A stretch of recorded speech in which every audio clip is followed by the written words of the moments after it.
Okay, good morning, everyone. We are about to start the legislation committee hearing. We have one board bill, one resolution, and one agenda item that's just discussing the appointees to the Economic Development Board. So I think we have a quorum, so Mr. Clerk, would you please call the roll? Alderman Kennedy. Here. Alderman Boyd. Present. Alderwoman Howard. Alderman Arnowitz. Here. Alderwoman Hubbard. Alderwoman Murphy. Alderman Ogilvy. Here. Alderwoman Navarro. Alderwoman Middlebrook. Present. Alderman Vaccaro. President Reed. You have 6 present, Mr. Chairman. Okay. Our original agenda item was the appointees to the Economic Development Board. So we are going to start with that. I know Mr. Bradley, who is one of the appointees, has another commitment. So in a moment, I'll just invite Mr. Bradley up. Before that, I'll say if you are here to speak on Board Bill 270, there is a sign-up sheet up here by the lectern, and you are welcome to come sign up. So I think without further ado, then we will invite Mr. Bradley up.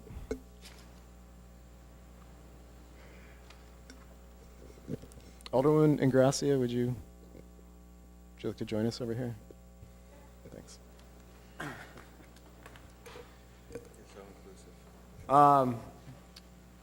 So let's explain who these appointees are. So last year, Board Bill 227 passed, which authorized a half-cent sales tax increase in the city. That half-cent sales tax was authorized by state law, and the state law created, let me get the term right, an economic development tax board, which consists of 9 members. We have, I believe, at least 6 appointees here today. We have the 5 mayor's appointees to that board, and at least 1 from SLPS. So we're glad to be able to talk to you guys. The Board of Aldermen approves many appointees that the mayor's office makes to a variety of boards, large and small. Since this is a brand new board, and since they do have advisory capability over roughly a $20 million annual budget, we wanted to sit down with everybody this morning and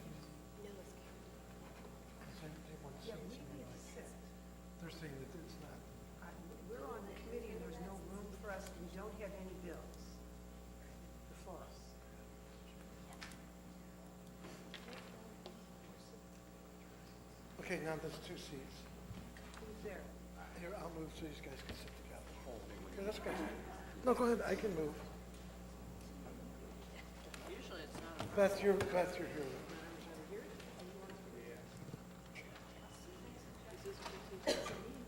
Okay.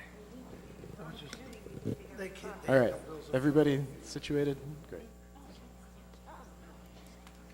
Okay, so since we have a brand new board with advisory capability over roughly $20 million annual budget, we just wanted to be able to say hi to everybody, talk to you guys a little bit about what you believe the board's role is, and if you have sort of any areas of interest within the scope of how the board bill laid out sort of the categories that the money is to be spent in. I think we'd like to hear sort of those ideas or areas of specialty or interest. We have many committee members here. Some may be more interested, some may be less interested in this topic. If you have questions of any of the appointees, please just indicate to me, and we'll ask them after we give them a moment to speak. So, Mr. Rich Bradley, President of BPS, our Public Works Division, you're welcome to start. Thank you. So just a little bit about me. I am a 30-year city employee and have been the president of the Board of Public Service since 2009. What I've read through, obviously, the law is that this half-cent economic development tax is going to go for a number of items: transit, neighborhood revitalization, workforce development, public safety, and infrastructure. And I think that the board that is appointed will be advisory to all of the things that are contained within the actual legislation itself. My areas of expertise are that I am a professional engineer, and so I handle, I'm a member of the Capital Committee, and I handle all the capital needs for the city. So I understand infrastructure very well. Also work with Slate on a project basis, so I understand the needs at Slate and understand how MetroLink is key to the revitalization of the neighborhoods and also into the workforce development and programs for young people, which again all ties together with public safety. So I think that this is a great piece of legislation because at the end of the day, it carves out, as you mentioned, about $20 million for certain items that we certainly don't have funding for today. I am a very objective person. I understand the greater good of the city, and I would tell you that sitting on this board for me would be an opportunity to do very good things for the city, participate with a number of other people to help the city do good things with funding that is obtained through this half-cent sales tax. Great. Can you talk a little bit about how you envision the process to create a recommendation for this funding on an annual basis? So as far as recommendations for capital improvements or recommendations for each item particularly? Just the general process that would allow the Economic Development Board to make a recommendation about what the budget should be. Do you envision, meeting a couple times, quarterly? Do you, and then what do you think that, not specifically what is in the recommendation, but how do you think what does the recommendation look like to go to the budget division? Those sorts of questions. So I would believe that this board would meet on probably a quarterly basis would be what I would envision, something along those lines there. There would be recommendations that are gathered per each section of the legislation. The legislation is relatively specific about some of the items having public engagement and involving different departments of the city. I would imagine that those departments would come and present to this panel, and then this panel would take those recommendations and discuss them, and then we would present that to the budget division as a recommendation for what each one of these items would be utilized for. Okay. Thank you. I'm going to try to quickly go through the list. You can just indicate, members of the committee, if you have questions. Alderman Kennedy? Alderman Boyd? None at this time. Alderwoman Howard? Alderman Arnowitz? Alderwoman Murphy, is she? Alderwoman Murphy? Alderwoman Navarro? I think she's across the hall right now.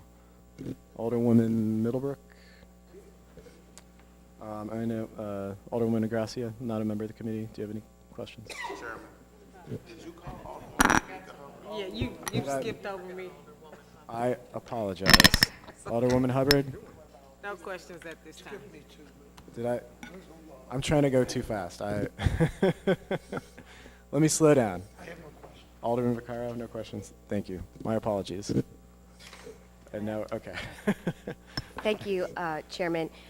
Rich, thanks for being here today. I'm curious if you see your role on this board as serving in a professional capacity or as a capacity as a citizen, and whether or not you think you can have independent oversight, being that you're an appointee of the mayor. I would believe that, as I'm appointed by the mayor, that my role would be my position as president of the Board of Public Service, and with my background as a professional engineer with the capital improvements program and all the things that I see and do on a daily basis, and look at things objectively, as I do every day in all my work. I mean, obviously, I am a citizen and a taxpayer and so forth, but that is a secondary role to the position that I hold. Okay. Would you find it difficult in that professional capacity to exercise independent judgment if there were a request that a recommendation or that the board advise against spending the money the way that it's outlined in the ordinance? Yes, I believe I do. Okay. I might ask one more question of you, Mr. Bradley. So the 10% of the annual revenue is intended for infrastructure, in addition to the 60% that's intended for transit or for Metrolink. The infrastructure recommendations, I mean, we have sort of a capital plan. We have recommendations the capital committee has made, and we have a list of, well over $100 or $200 million of capital needs. Would you envision the recommendations for infrastructure funding sort of coming off that list?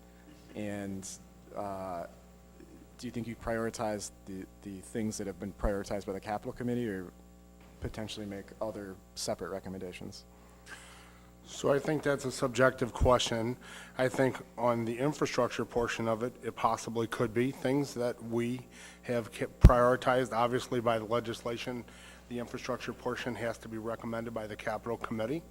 But I would think other items that are within, again, would follow the legislation and would be dictated by recommendations of the community or recommendations of the committee, and tied together for the total package, as opposed to necessarily just individual things. Now, there are opportunities for individual items that may come up, but I again would think that would come through the capital committee, and that would be my opportunity to make those cases for those items, let them recommend what they believe are the most critical. Okay. Any other questions before we move on?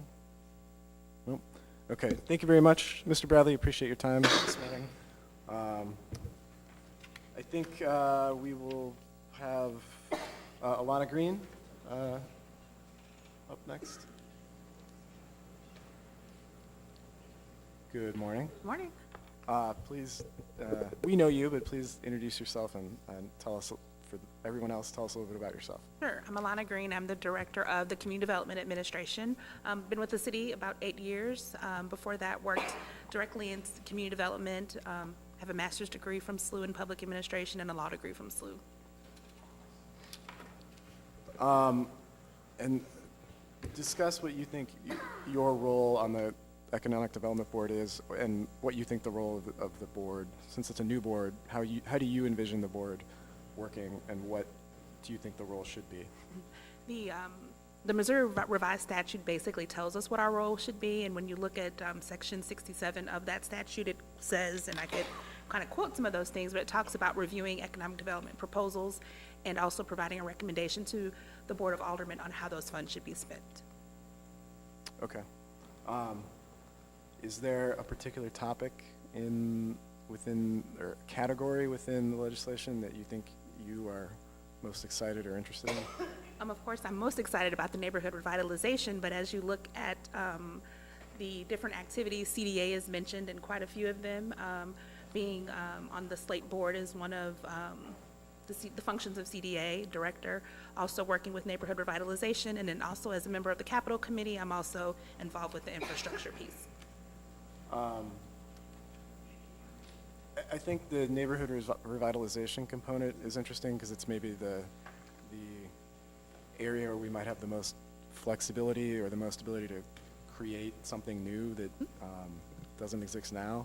So can you talk a little bit more about what you envision that program looking like? Yeah, I'd say first and foremost, what was in the actual legislation, I think, are more of concepts and not the specific process, and I think that needs to be fleshed out, in particular, how things will run.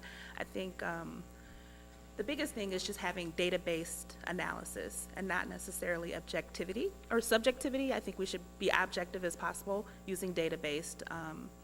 One thing that's really great about it is it talks about leverage, and it talks about how federal dollars are dwindling year by year. I think having a dedicated city source for community development is the best way forward, because we're not certain what the federal government will look like in a few years. Do you envision having a comparable process, sort of a competitive process like our community development block grant funding? Yes, absolutely. Okay. Absolutely.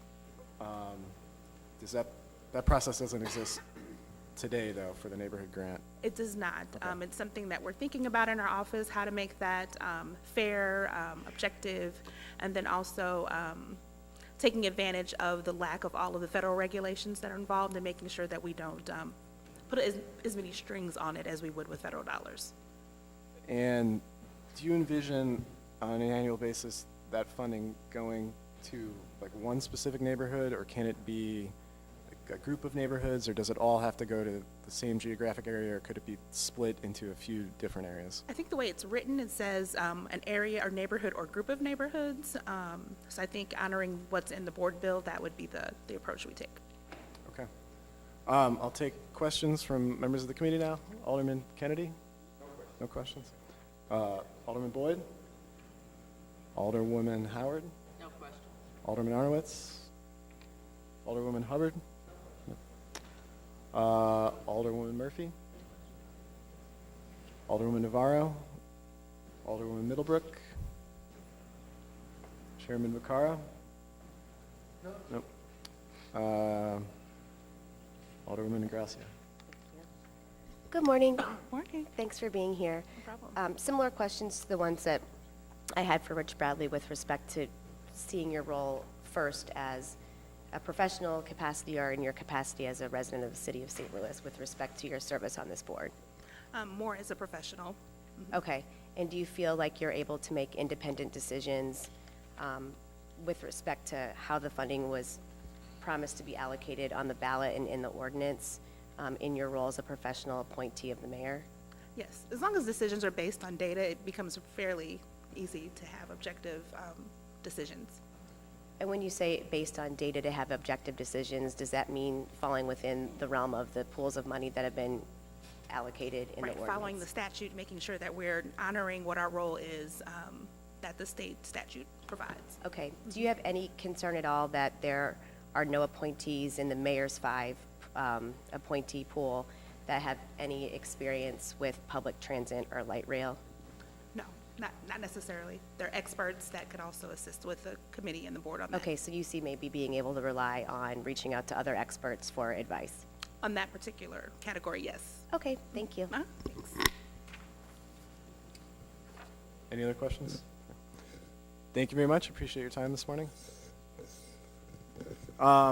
Is Gregory Meyer here?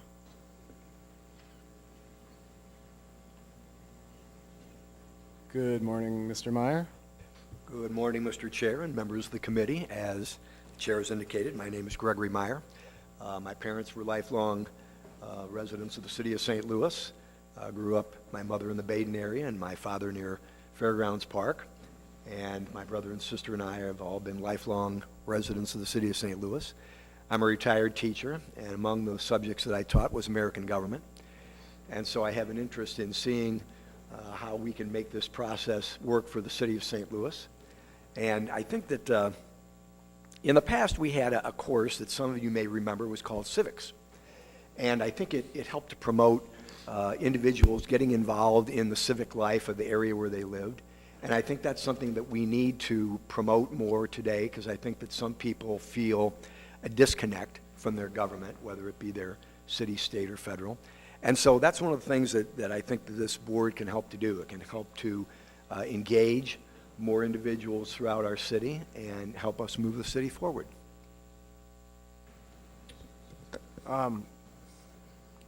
You are president of the Tillis Park Neighborhood Association? Excuse me. You're president of the Tillis Park I Neighborhood? am indeed. I'm a member of the St. Louis Association of Community Organizations, which helps to bring various neighborhood groups together, among them the Tillis Park neighborhood. And I've found that to be a very enlightening experience. And you've become a familiar face at City Hall recently. I find the activities of the board and the various committees to be very interesting. I think this committee is very representative. We have some of the more senior members. Alderman Boyd's been on the committee, or been on the board for quite a while, but we also have Alderwoman Middlebrook here. Alderman Kennedy, of course, claims he's not the most senior member, and he is not. And I don't know if he's referring more to his age than his seniority on the board. But we have quite a range here, and we have several committee chairs here from other committees. Several of you serve on committees like public safety, neighborhood development, housing, urban development. So, you know, you've got a lot of background. And in watching, for example, Friday's meeting of the board gave us an example that there's a wide range of outlooks in terms of how we can best help our city to develop. And I think I learned a lot listening to the discussion, and I know that in order to help the city move forward, we need to get more people engaged, and I think there's a lot of commonality that can be really emphasized. Even though there are different approaches that we might have to how to move the city forward, I think we can generate a lot of commonality. Is there a particular category of the funding that you are interested in, or is there a particular goal or outcome you have in mind that you'd like to see delivered by the funding?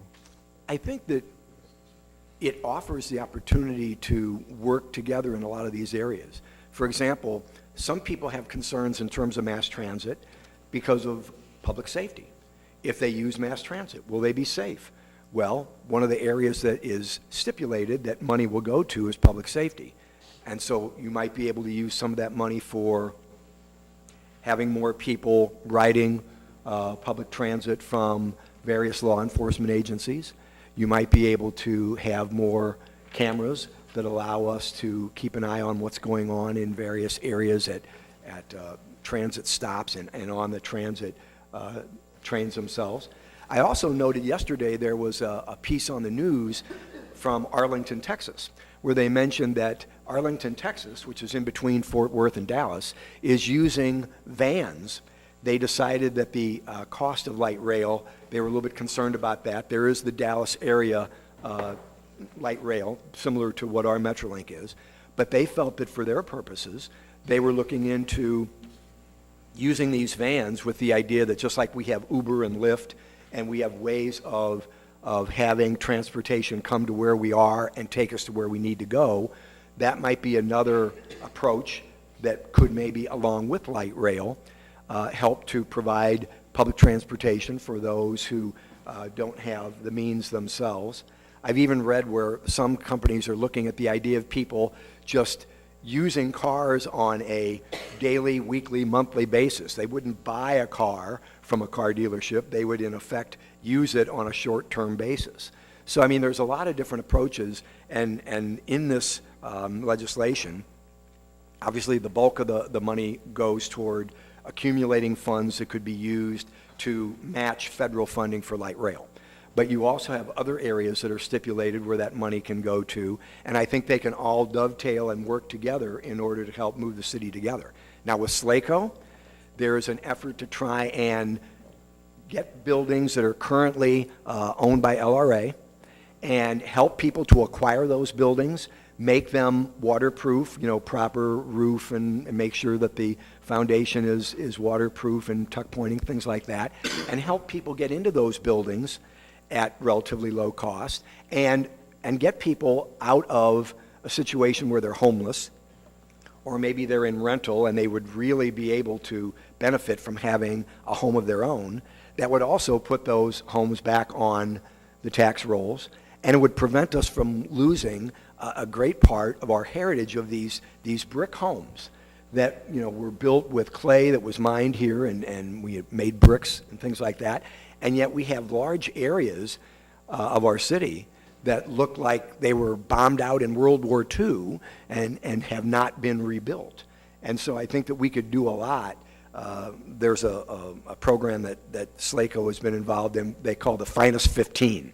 And again, it's trying to help people acquire LRA buildings and be able to get into those buildings and over a period of time, because the building is livable, upgrade them to where they are a more comfortable residence for them to be in. And again, it puts them back on the tax rolls.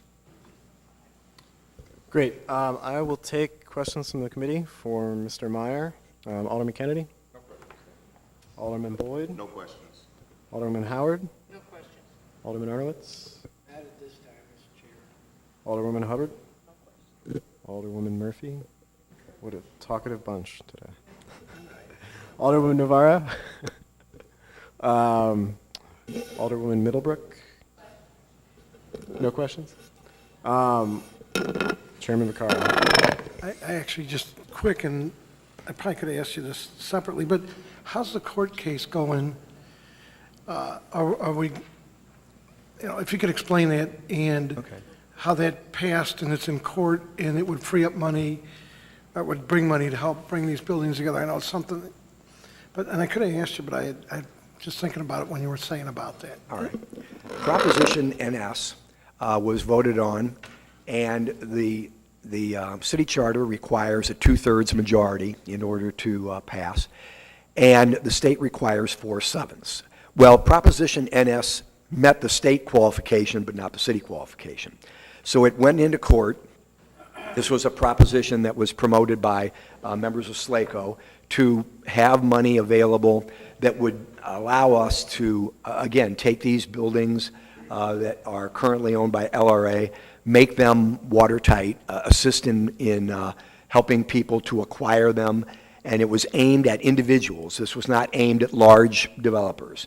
And so now we have gone to court in order to see whether or not we can get a ruling from a court saying that the state standard of 4/7 is sufficient for this to go into effect, and it would provide funding for that purpose.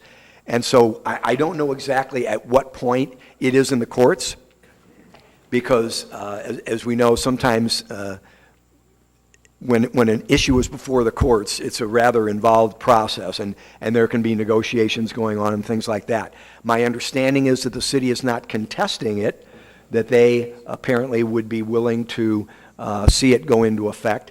There is also money, obviously, in this ordinance that could speak to the same issue. And so, I don't know whether or not we could end up dropping that, or whether or not a ruling would come out that would be favorable to putting it into effect, and that would then add even more funding available for the purpose of helping to get some of these buildings back on the tax rolls and get people off the streets. Okay, that gets us through the members of the committee. Alderwoman Ingracia? I'm just asking if you have any questions. I do. You're not asking in order of seniority? No, we made it through we made it through everybody. Thanks for being down here today. It's always good to see you. Can you talk to me a little bit about your interest or passion for public transit expansion in the city of St. Louis, especially in North-South Line? When back in the 70s, I took students to Washington, D.C., and at the time, their transportation system was being built up, and it was very impressive. And I thought, it would be great to have this in St. Louis. And growing up, I would go to an eye doctor on Grand in the Missouri Theater Building, and we took the Grand streetcar. So to me, this light rail project offers a great opportunity to promote public transit. And we're trying to get away from fossil fuels. We're trying to reduce the amount of pollution that is produced by those. So to me, again, having grown up in the Baden area, and having, when I was younger, ridden my bicycle all over the city of St. Louis, and that kind of came to an end as our children came along. But I think that the light rail line would be a tremendous asset. I think with the NGA, if employees there could make use of mass transit in order to reach the NGA, and historically, when you had streetcar lines and other types of rail lines expanding, you had development along those lines. And so I think there's tremendous potential for development along those lines, and it will be interesting to hear from people in the neighborhoods along those lines how they would like to see that take shape. But I think the potential to aid in moving people around our city and not just continuing to try and add more lanes of highway and try and maintain. It's been pointed out that we have a lot of roads, not only in the city of St. Louis, but in the state of Missouri, far beyond what many other areas have. And yet, right now, we have a great many bridges and roads that are in need of attention, and we don't have the money to address that. So do we want to expand on that, or do we want to find a way to move people that is a little more efficient and doesn't involve building more highways and repairing and having to maintain more roadways? I really appreciate your answer to that question. I couldn't agree more. You mentioned having conversations and being interested in what the neighbors who live along the proposed line think.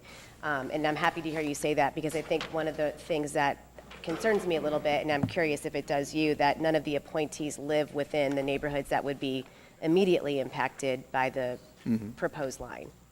Right, and I know in SLACO, when we meet and we talk about some of these different developments, the people who do live in those areas, you learn a lot in listening to them. And my father, when he was in elementary school, high school, in the summers when it was hot, they would sleep in Fairgrounds Park. Now, I don't know how many people would be willing to do that today, or maybe even any other park in the city.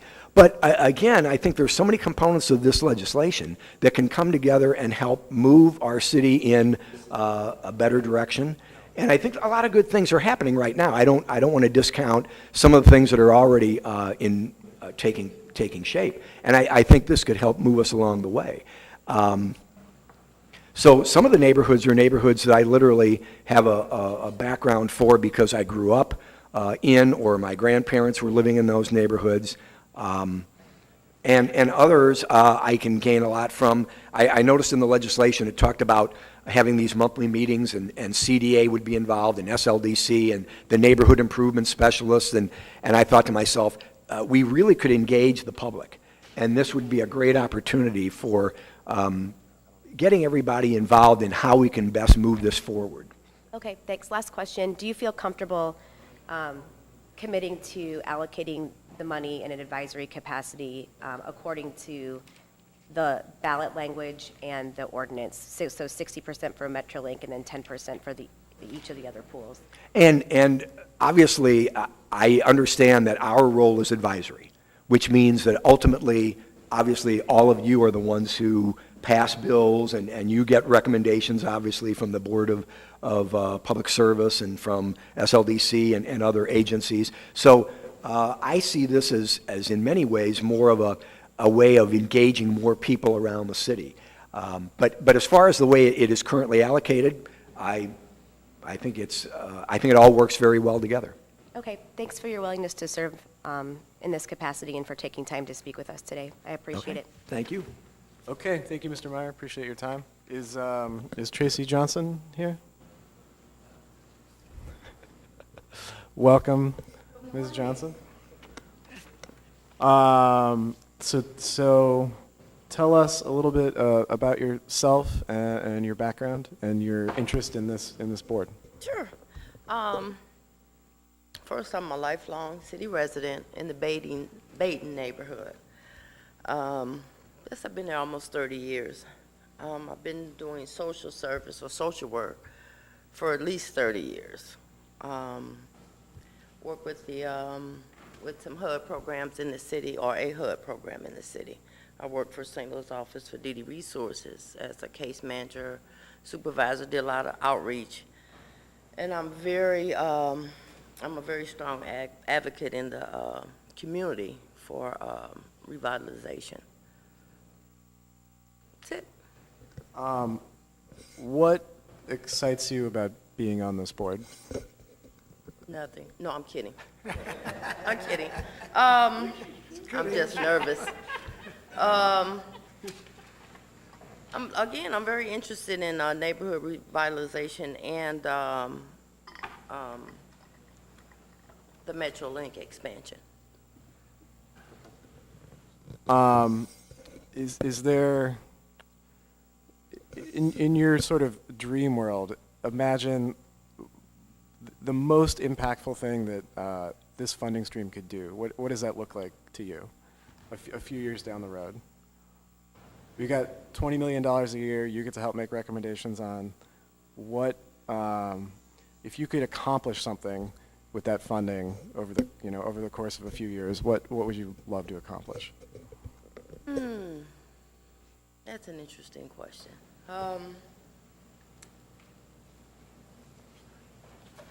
Again, probably better mass transit than what we have now. All the MetroLink is, in my mind, is primarily takes people from this county over that way or central or south. I'd like to see a better transit that takes people in the inner city out to the county or what have you so they can get jobs. I see much better neighborhoods. I see not having all these abandoned properties we have in the city. I have real issues with that, with the abandoned properties and lack of residents in the city of St. Louis. I would wish that we could build the city back up to what it was years ago. It's almost a ghost town in my mind. Okay, questions from members of the committee? Alderman Kennedy? No question. Nope. Alderman Boyd? Alderwoman Howard? No questions. Alderman Arnowitz? Alderwoman Hubbard? Alderwoman Murphy? Alderman Navarro? Alderwoman Middlebrook? Chairman Vaccaro?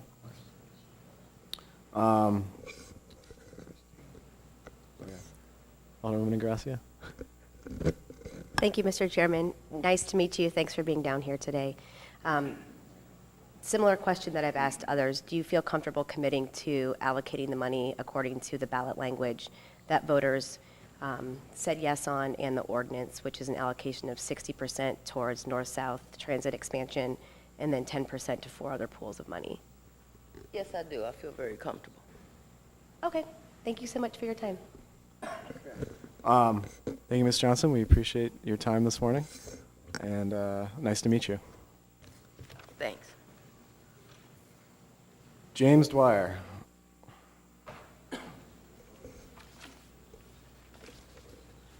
Good morning, Mr. Dwyer. You know the routine now? Pardon me? I said you know the routine. Tell us a little bit about yourself, your background, and your interest on serving on this board. Yes. Well, I'll start by saying that I have been a city resident for 50 years, a little over 50 years, and have been actively involved in one way or another over most of that time in efforts to improve life in one way or another in the city. Sitting here listening to the others describe their backgrounds caused me to think about my first appointment, which came as a result of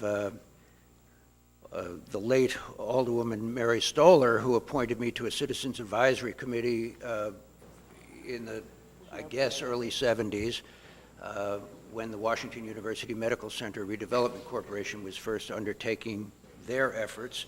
I had forgotten all about that until this morning, but that may be the first example. I currently serve on several commissions. I am on the Central West End North Community Improvement District Commission. I am on the Central West End North. I chair the Central West End North Special Business District Commission.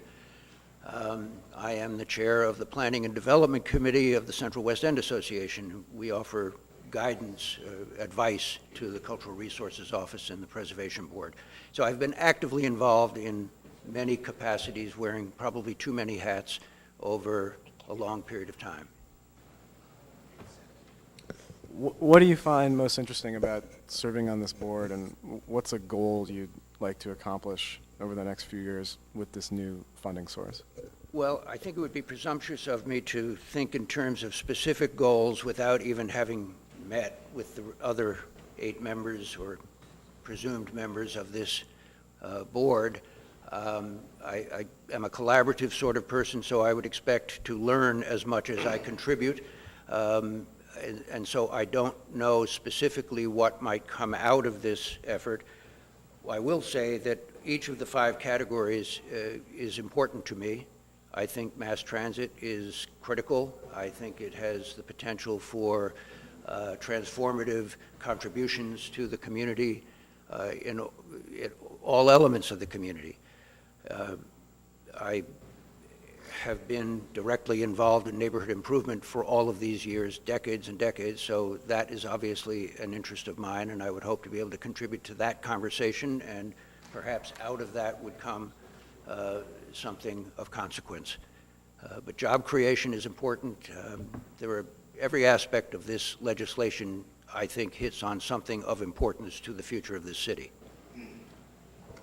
Okay, let's go to the committee. Alderman Kennedy?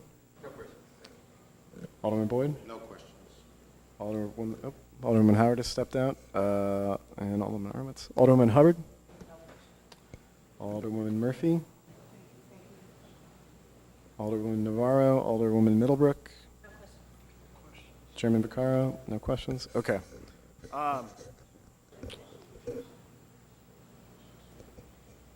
Throw me a bone and dream big, though. What's it? Throw you a bone in what I category? want to tell me something you'd be presumptuous for a minute and tell me something you'd like to see achieved with this funding stream. Okay. I'd like to go back a few years and tell you that about 5 years ago, then Alderwoman Cruzen and I both recognized the importance of a large expanse of unimproved land on the south side of Del Mar, west of Kings Highway, between Kings Highway and the glass factory. And we embarked then on a collaborative effort to acquire that land in the name of a housing corporation, a 501c3 that I am president of, and that had some money in its coffers. And the idea was that by controlling that land, we would be able to have a large voice in the future development of that property, and the future development of it we thought would be important to the Central West End community, but perhaps more important to the concept of bridging the divide. And so we embarked on that with the hope that, my hope was that we would be able to, through a public process, a charrette, we would be able to determine the ideal future use of that property. We would be able to sell that property then to a developer or two. Hopefully the housing corporation would generate additional resources that it could then devote to expanding on the success that has been achieved in the Central West End, and I'm thinking particularly of the Fountain Park area. So the upshot of that is that we have now sold that property at a significant profit, and we have a significant resource to develop ideas and to implement action in the Fountain Park area. So one thing that I would like to see is a collaborative effort involving all of the community and all of the decision makers that would result in a revitalization of the area north of Del Mar from Union to Vandeventer. That would be an ideal outcome in my mind. Thank you. I neglected Alderwoman Ingracia. Any questions for Mr. Dwyer? Thank you, Mr. Chair. Thanks for coming down here today to speak with us. Only question I have is the same as I had for the others, which is, are you willing to commit to spending the money in an advisory capacity to us according to what was voted on at the ballot and what was in the ordinance? Yes, I've read the legislation. I think that is the guidepost. That is what will determine Okay. my contribution to the effort.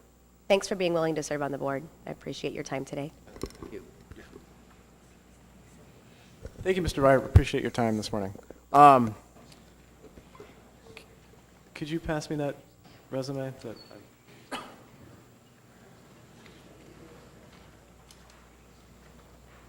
Okay, we heard from the 5 appointees the mayor has made. The ordinance also contemplates 2 appointees from St. Louis Public Schools.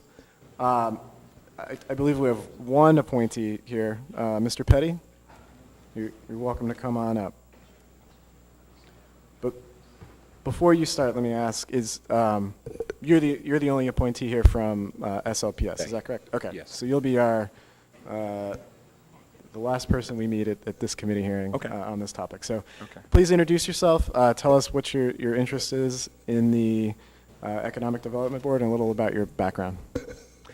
I am Douglas Petty. I just serve. So as a result of the board and the superintendent is that I was one of the 2 people that they asked to see about serving in, and the fact that I'm a city resident as well. So it's important for me on both ends. So you've heard the questions I've asked the other appointees. What particular area or category are you most interested in, or feel like you have the most to contribute to? Well, I don't have a favorite area. Let me just say that I'm sure the reason why they asked me to serve is because they know that I'm a critical thinker. I'm a big picture person. I pay attention to details. I hold people accountable. And I have no problem in making sure that if this board is what it is, to be exactly what it says it's going to do. So I think any of these areas that are on this list impact St. Louis Public School. But not only that, everything that affects St. Louis Public School affects St. Louis in and of itself. So I don't think there's any area that carries more or less weight when it comes to that. Okay.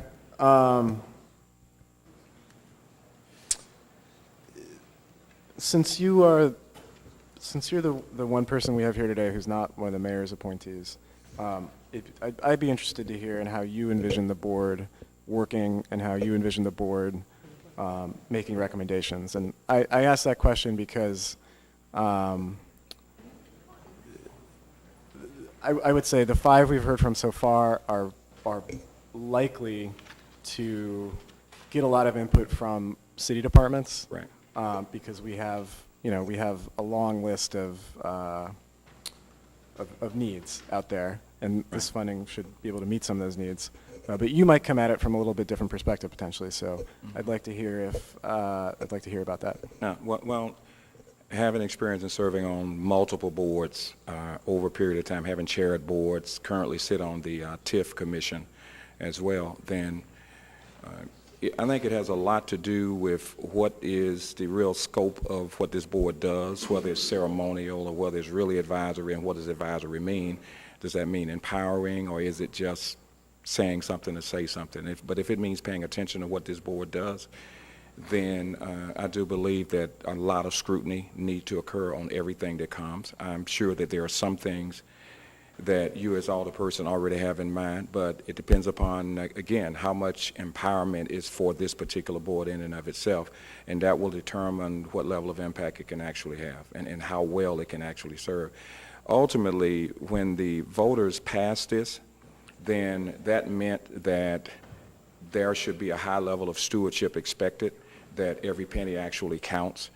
This half-cent tax has an opportunity to do a lot of things that can really push St. Louis into the 21st century at a much higher level than it is. And so therefore you have to be great stewards over that. So one of the things that I would really be focusing on is how good of a steward are we? Are these funds being used for the right reasons and in the right way? And that there are no predetermined things that it would do, that if this board is proper, then it should have the opportunity to be able to say, maybe this is not the right time for this or the right time for that. At least that would be the assumption, but it depends on the scope of it. So I would have to say that this is a developing situation, since you don't have a precedent for it. So therefore, it has to be fluid in order to be effective. dream big and tell me what would give you satisfaction a few years down the road of if something could be achieved that's new out of this funding source, what would make you particularly happy? Well, I think the transit piece is probably the easier one out of this. I think it has a framework which pretty much tells you where you need to go out of these 5 areas. That one probably would have less hassle, should I say. I think the battle is going to be in these other areas.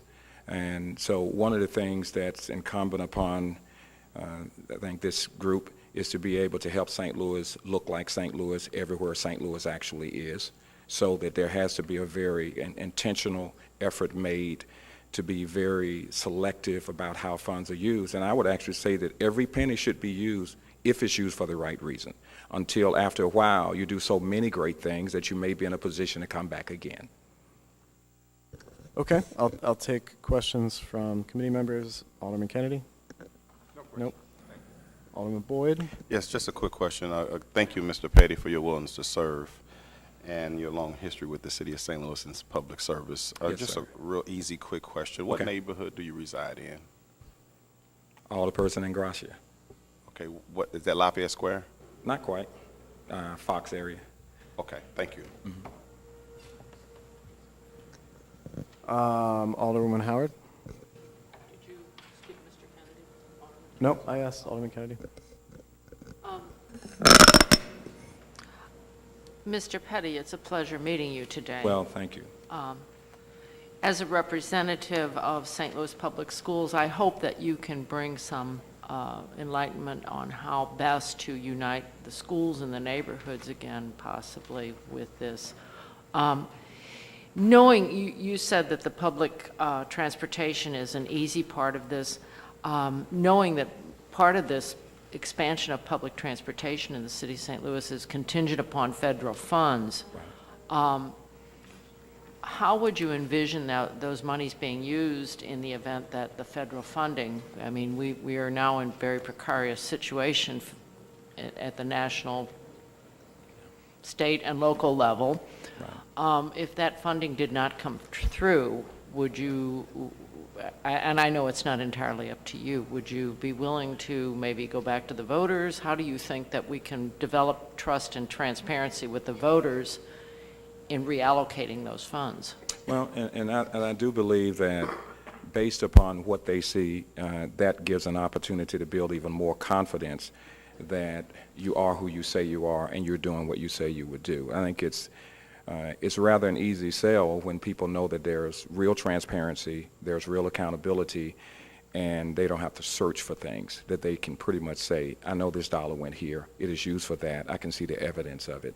It makes it a lot easier to go back to someone, I know you've done this in the past, but here's the reason why we're coming back, because some assumed funds don't actually exist. And so you take those funds that you do have, you use them in a way to say, here's something we've done, this finish, and we need to have more to be able to do something else. Okay.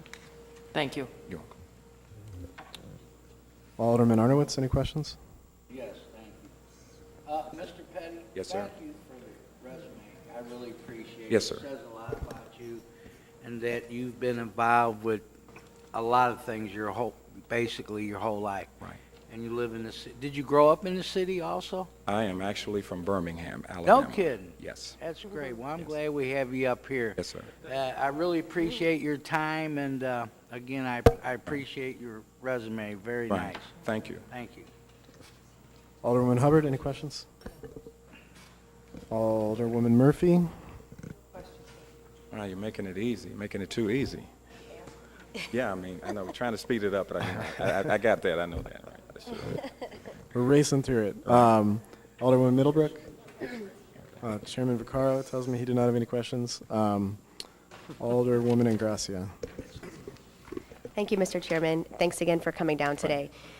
If for some reason federal funding isn't available for North-South Metrolink expansion with specificity, are there other options such as BRT, bus rapid transit, or other items that would still allow us to spend the money according to what the voters decided upon, was an important piece of this legislation for them, which is to allow for public transit to exist in a north-south line. So what are you asking me? I'm asking if there would be other options that would still allow us to adhere to the voters' desires by doing something other than north-south Metrolink specifically. What was alluded to earlier, that clip from last evening that they talked about down in the Dallas-Fort Worth area, I think everything has to be on the table. If you don't have, I mean, if you have a limited budget to do certain things, then you have to be creative to consider how do you go about filling in gaps. So I would say you don't rule anything out. You have to be open to options and just to remain flexible. Okay. And when you say flexible and have options, do you mean within the realms of the pools of money that have been allocated according to the ballot and the ordinance? Because that's all that you have. That's all that you have authority over Okay. at this particular time. Thanks so much. It's great to see you. Okay, thanks. Thank you very much, Mr. Petty. We appreciate your time this morning. Is Alderman Boyd in the room, or did he step out? Okay. My clerk is missing, so we're going to take a few-minute recess, and then we're going to have a motion on these appointees. Mr. Welterman, there may be a committee member may have a question for you, so don't go back to work just yet. But we'll see you in hopefully 2 or 3 minutes. Resume the legislation committee hearing. Alderman Boyd had requested he ask a question of Mr. Welterman. Mr. Welterman, can you? Thank you. Please introduce yourself for us. Good morning. Good morning. Chairman, Todd Walterman, Operations Director from Maricuson. You can proceed, Alderman Boyd. Thank you. Thanks for being here, Todd. You just pretty much heard all the appointees give their backgrounds and their enthusiasm for wanting to serve on the board. Can you just give us a recap of where the mayor envisioned this board going and what their tasks and responsibilities would be? Just kind of sum it all up in a nutshell. Yeah, I'll try.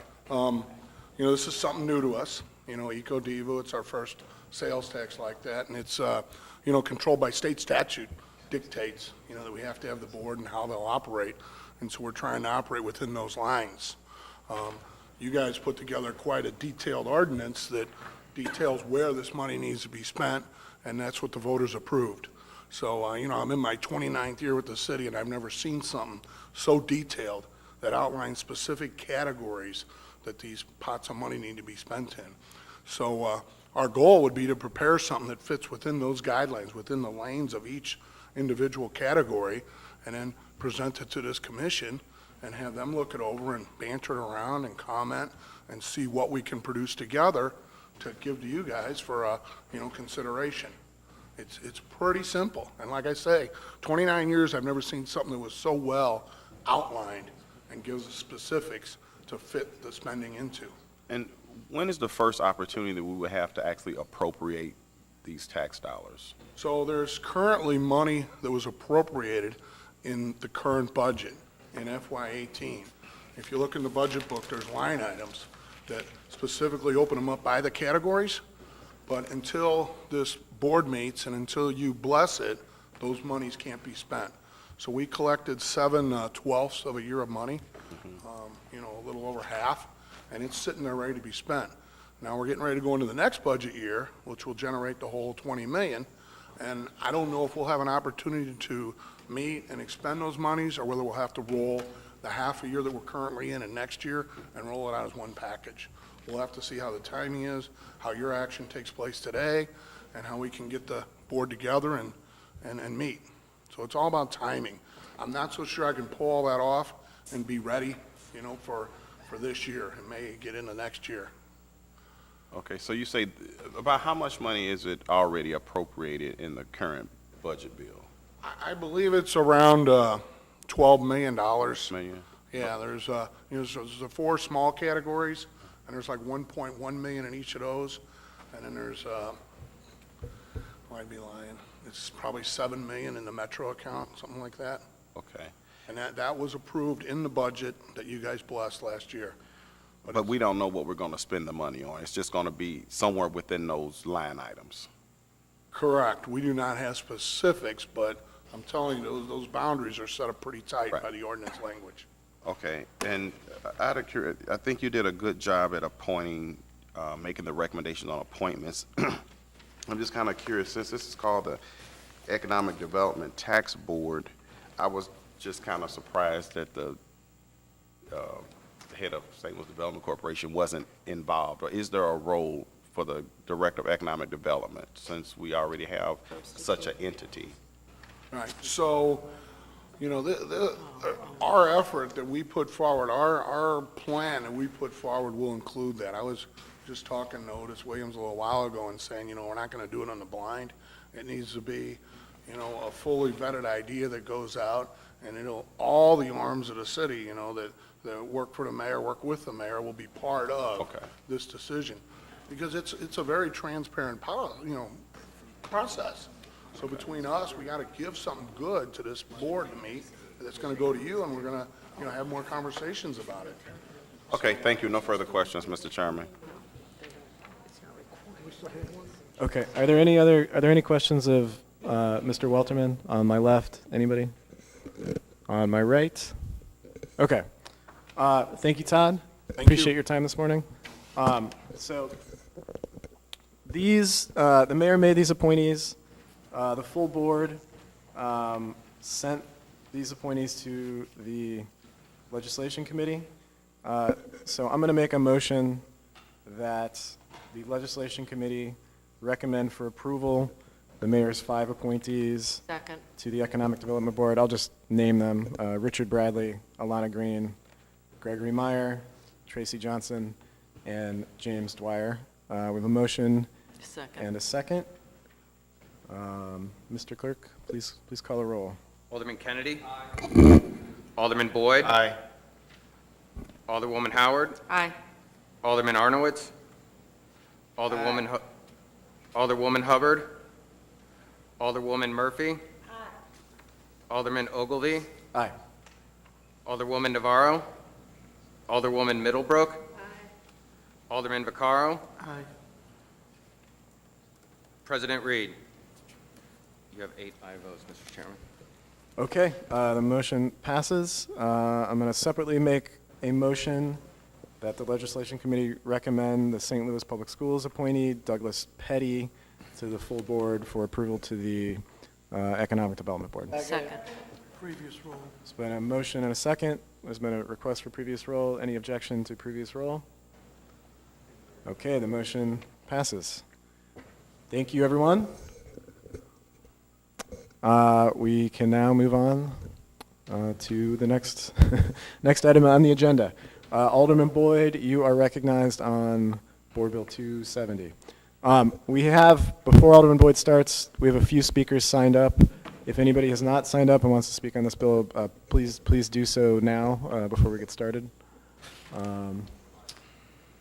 Okay, Alderman Boyd, you're recognized on Board Bill 270. Please proceed. Thank you, Mr. Chairman, members of the committee. Board Bill 270, we heard last week, Thursday. We had a lot of good discussion for about 3 hours. There were some recommendations of some changes to be made to the board bill, and those changes have been implemented. And so what I would like to do is I would like to make a motion to put Board Bill 270 committee substitute before the committee for discussion purposes. Okay, can you pass it out? Do we have it in front? Yes, we do. Okay, let's get it passed out and then I'll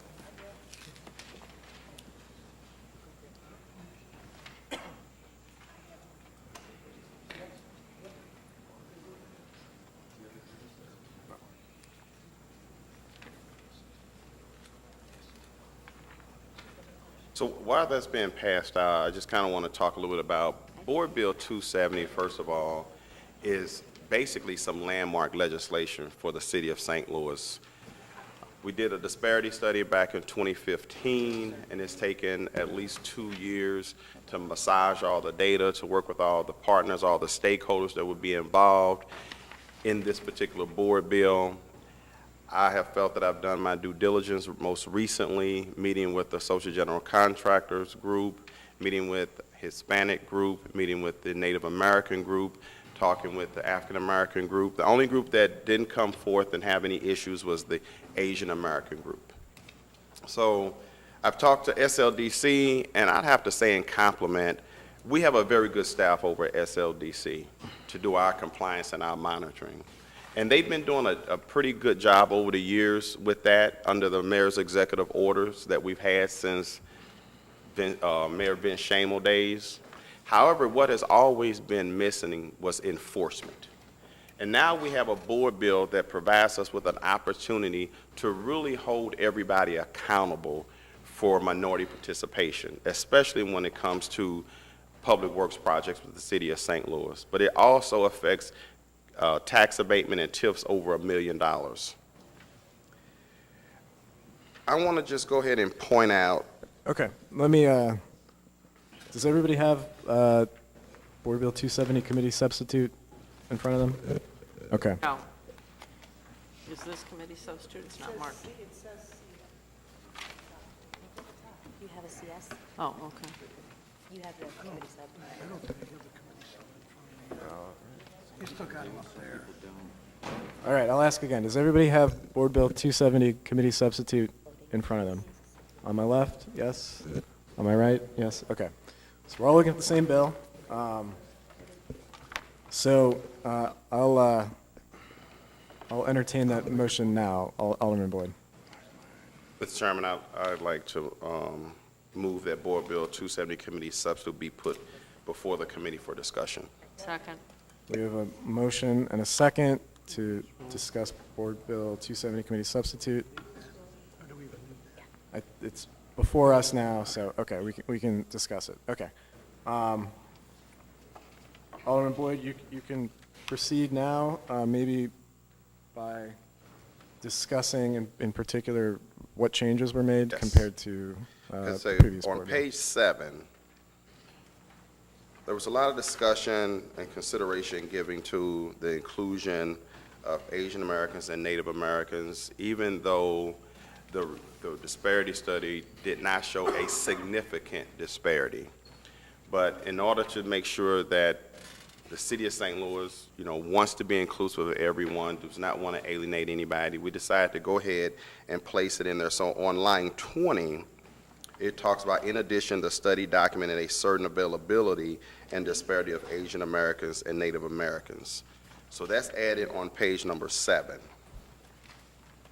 And then on page number 8, where it talks about the project goals, that's B on line 9.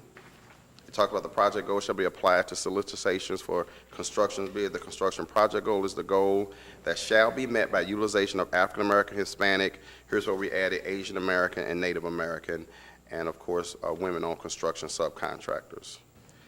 In subparagraph C, where it talks about the availability, based on availability, and this is based on the data from the disparity study. So we have 2% Hispanic-owned business enterprises. What was added was 0.5% for Asian American-owned business enterprises, 0.5% for Native-owned business enterprises, and we continue to keep in 11% for women-owned business enterprises.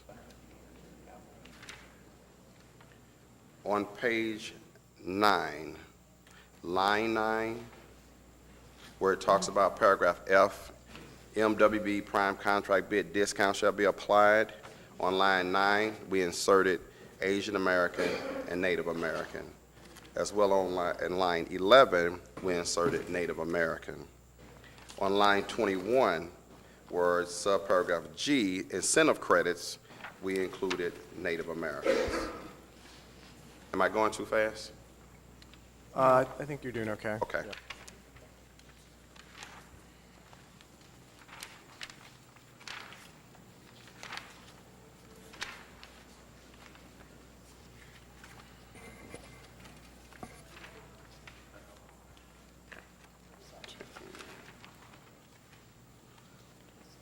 Okay, page 20.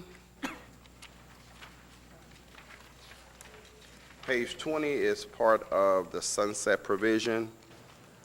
And where the last sentence on line number 1 said, the city will perform a disparity study, we took out update within 3 years of the sunset date. So it now says the city will perform a disparity study. That's the comprehensive study as what was done in 2015, not just an update.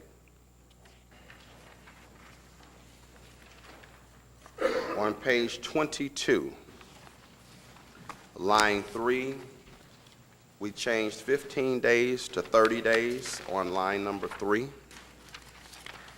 On line number 5, we changed 15 days to 30 days. Line number 10, under remedies for breach, we changed shall to may. So, and now we'll read, in the event of a violation of Ordinance 69427 as amended, the agency and the President of the Board of Public Service may place the developer and the general contractor on a list maintained by the agency.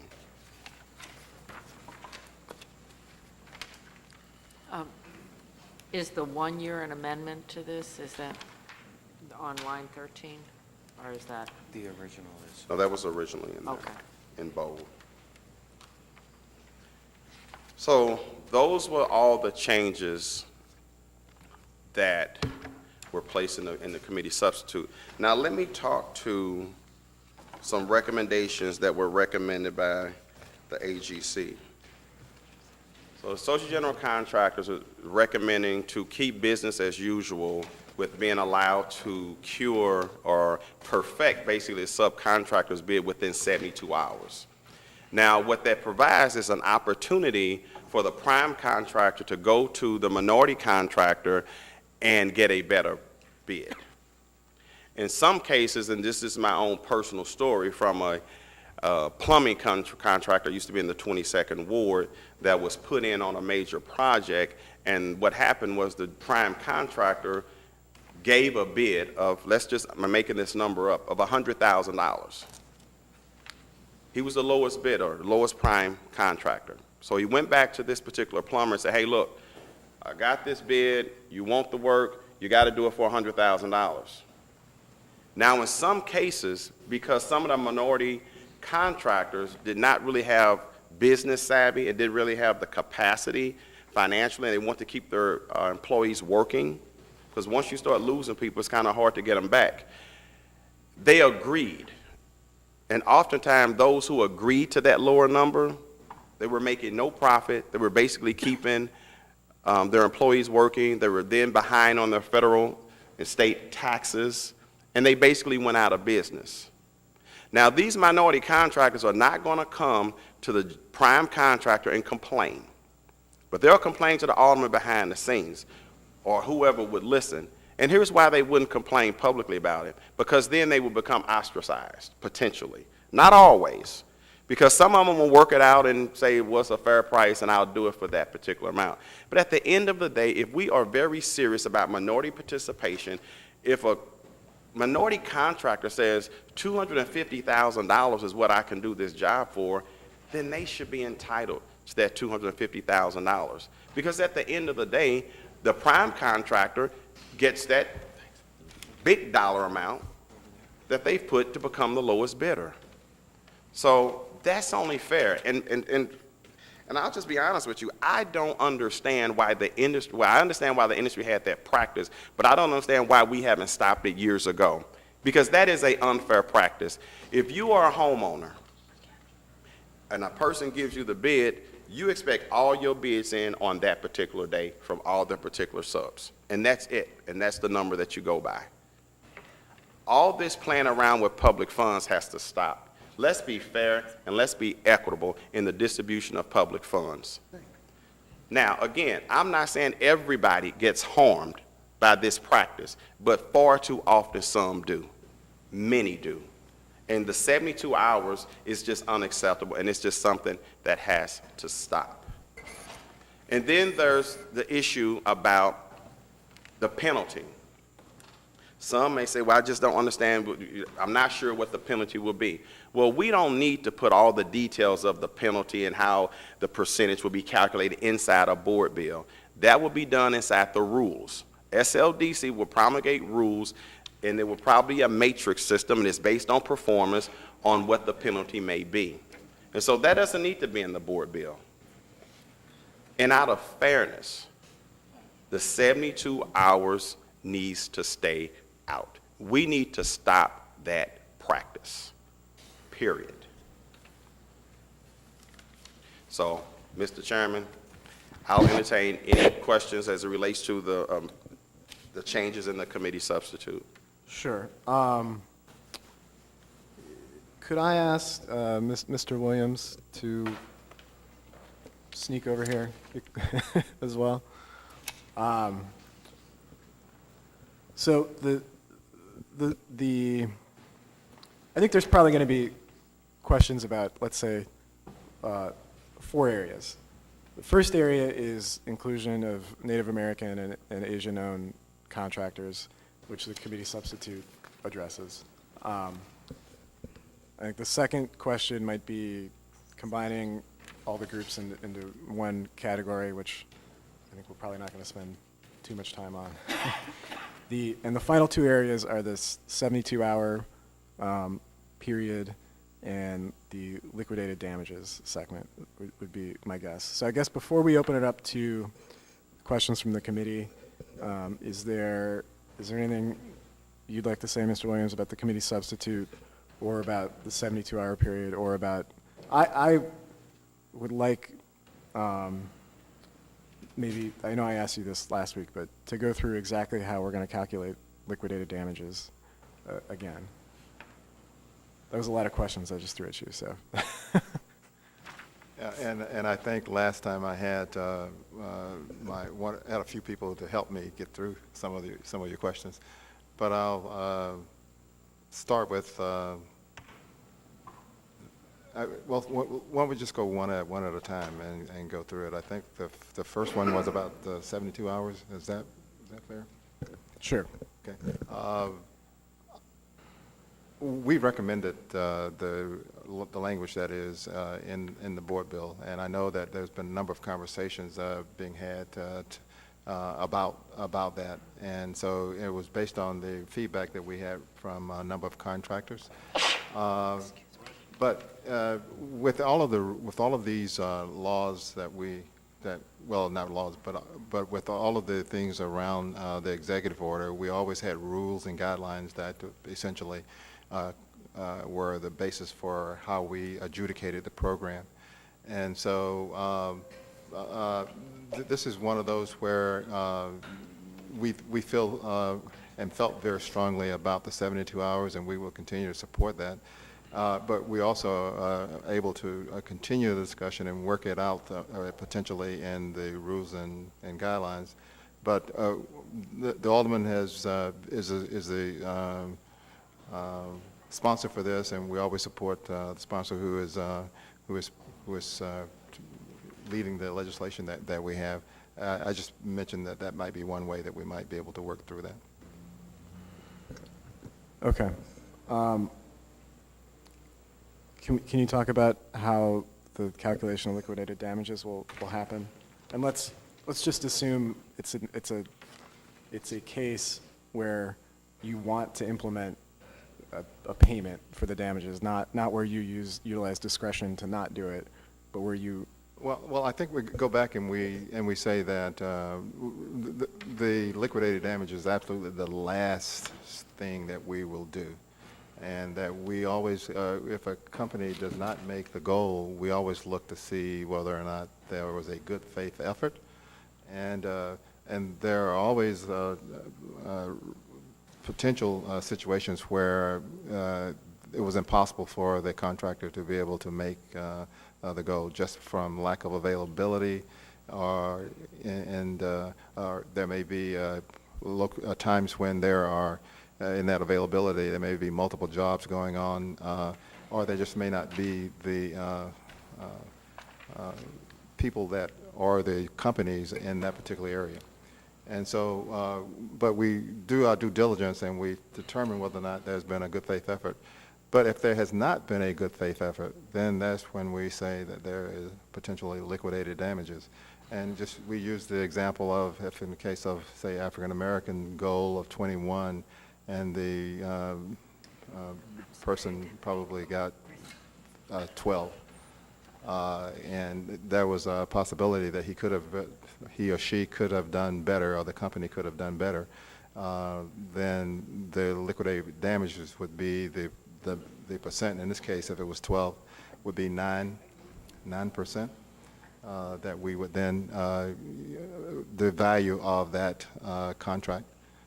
Okay, so let's say the 21% goal, let's say that equals $100,000 on a contract. Right. And instead of 21, 12 was achieved, which is a little bit more than half.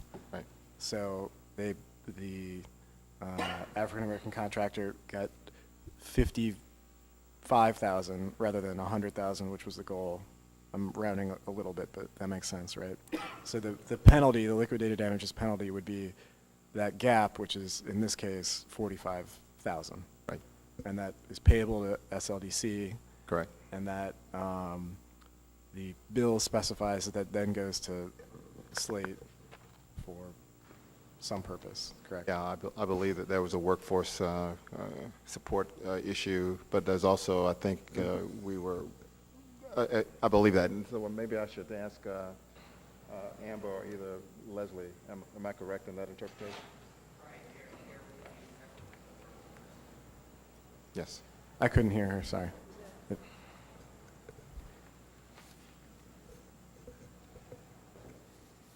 As always, we just asked you to introduce yourself. Thank you. Leslie Mitchell-Yancey, legal counsel for SLDC. Please proceed. And I believe the question was, is there a separate penalty for liquidated damages for the workforce board bill as well as the inclusion board bill? Well, that wasn't my question. My question first was just how we calculate that, which I think we went through. Right. But then I thought the funds then go, the bill Right. specifies that the funds are, I suppose they're paid to SLDC, but then they're sent to Slate. So to the extent allowed by law, the inclusion dollars would go to SLDC, the workforce would go to Slate. Okay, so it depends on the area in which the goal wasn't met. Exactly. Okay, got it. What's the method to enforce those payments? Is it ending up on the list where you can't bid for a year? The bill promulgates the idea of disbarment or creating a list where it would be, yes. Okay. Let me ask one. I didn't bring this up before. Let me ask one more question, and then we'll turn it over to committee members.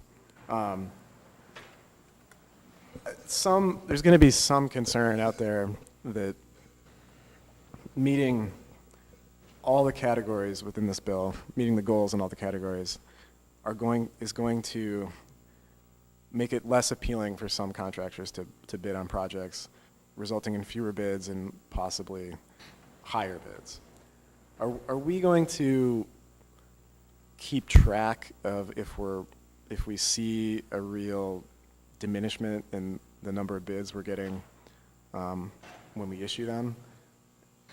If we're getting 10 bids on sidewalk projects, right, in 2016, and we're getting 3 in 2019, is that going to be something that BPS and that you guys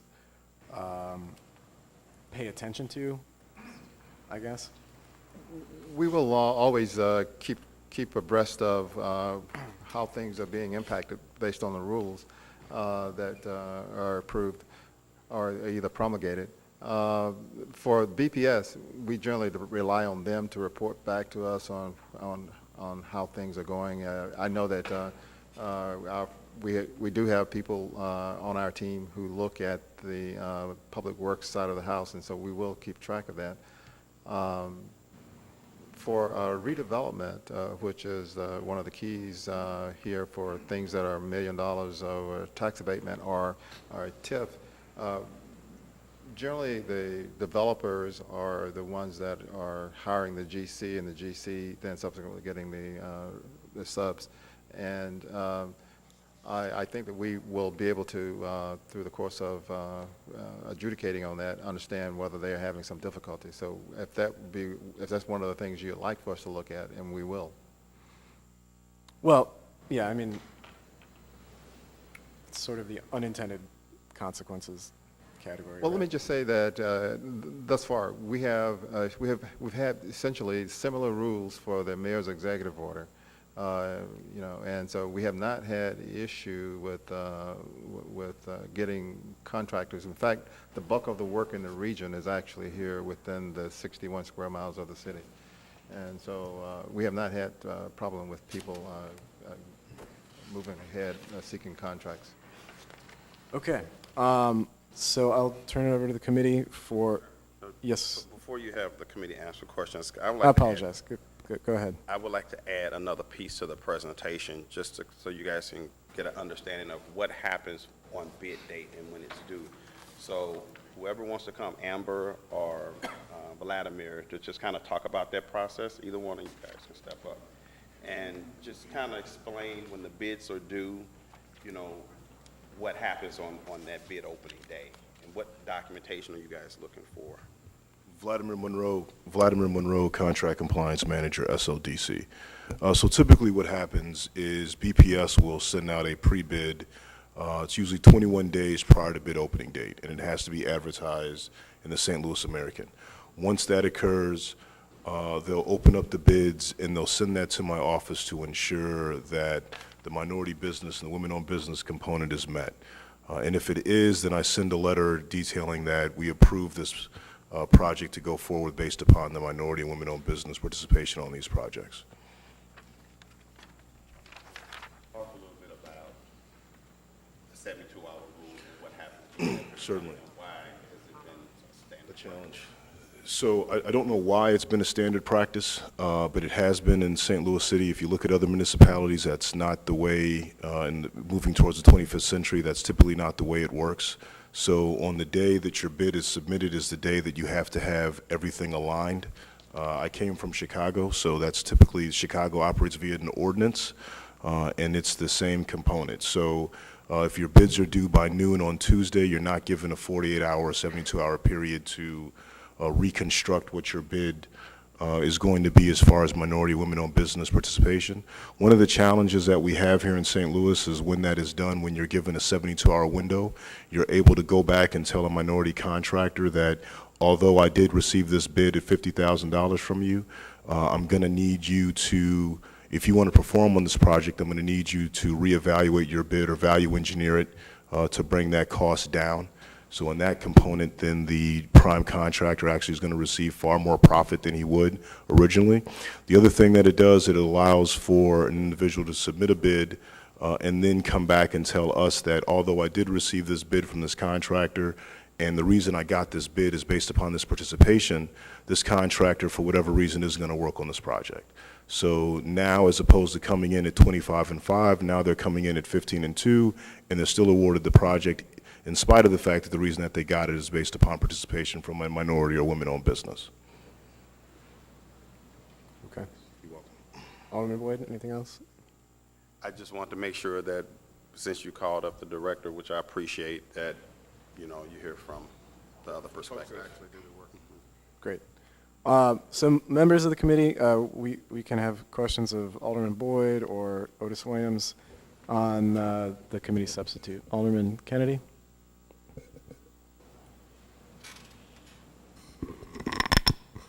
You sat down. Could you, is it okay if he comes Yeah, back up? absolutely.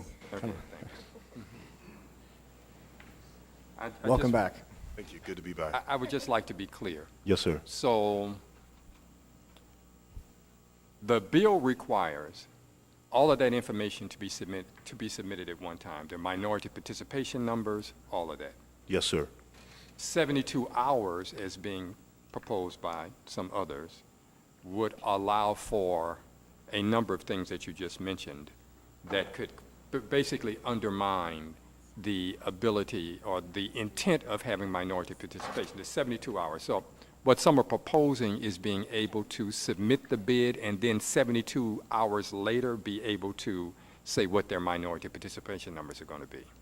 Correct. So they'll submit a bid stating that their participation is going to be at 25-5. And they're given 72 hours to confirm that and verify that. So initially what happens is a minority contractor signs a letter of intent, which is not a legal document. It just states that I intend to possibly use you on this project. Right. but it's not an official contract until they actually sign that certified, or that contract that's officially recognized, that legal document. At that point, now they're actually on the project. But that during that 72-hour window, a myriad of issues can come up. The prime contractor can state that the general contractor, or the prime subcontractor went out of business over the weekend, or decided that they're overbooked and they're not going to work on this project. So even though at the bid opening that they stipulated that they were going to use this subcontractors, anything can happen and they can come back. Although they're still awarded the project because they were the lowest bidder, their participation may drop from 25 to 5 or 25 and 5 to 15 and 2, whatever the case may be. Okay. I just wanted to be clear on it. Yes, sir. Thank you. You're welcome. Thank you, Mr. Chair. Alderwoman Howard, is she? Okay, and then when we Alderman Arnowitz? Just a couple questions, thank you. So, every year this practice has been looked at over and over, how we're doing bids with minority participation and everything. And so that's 72 hours, have they always been using that? In recent, in my time in working in the program, I think there's always been a lag period. I think I would defer to Amber. Is that from your viewpoint as well? Yeah. Hold on, Amber, come on up and introduce yourself.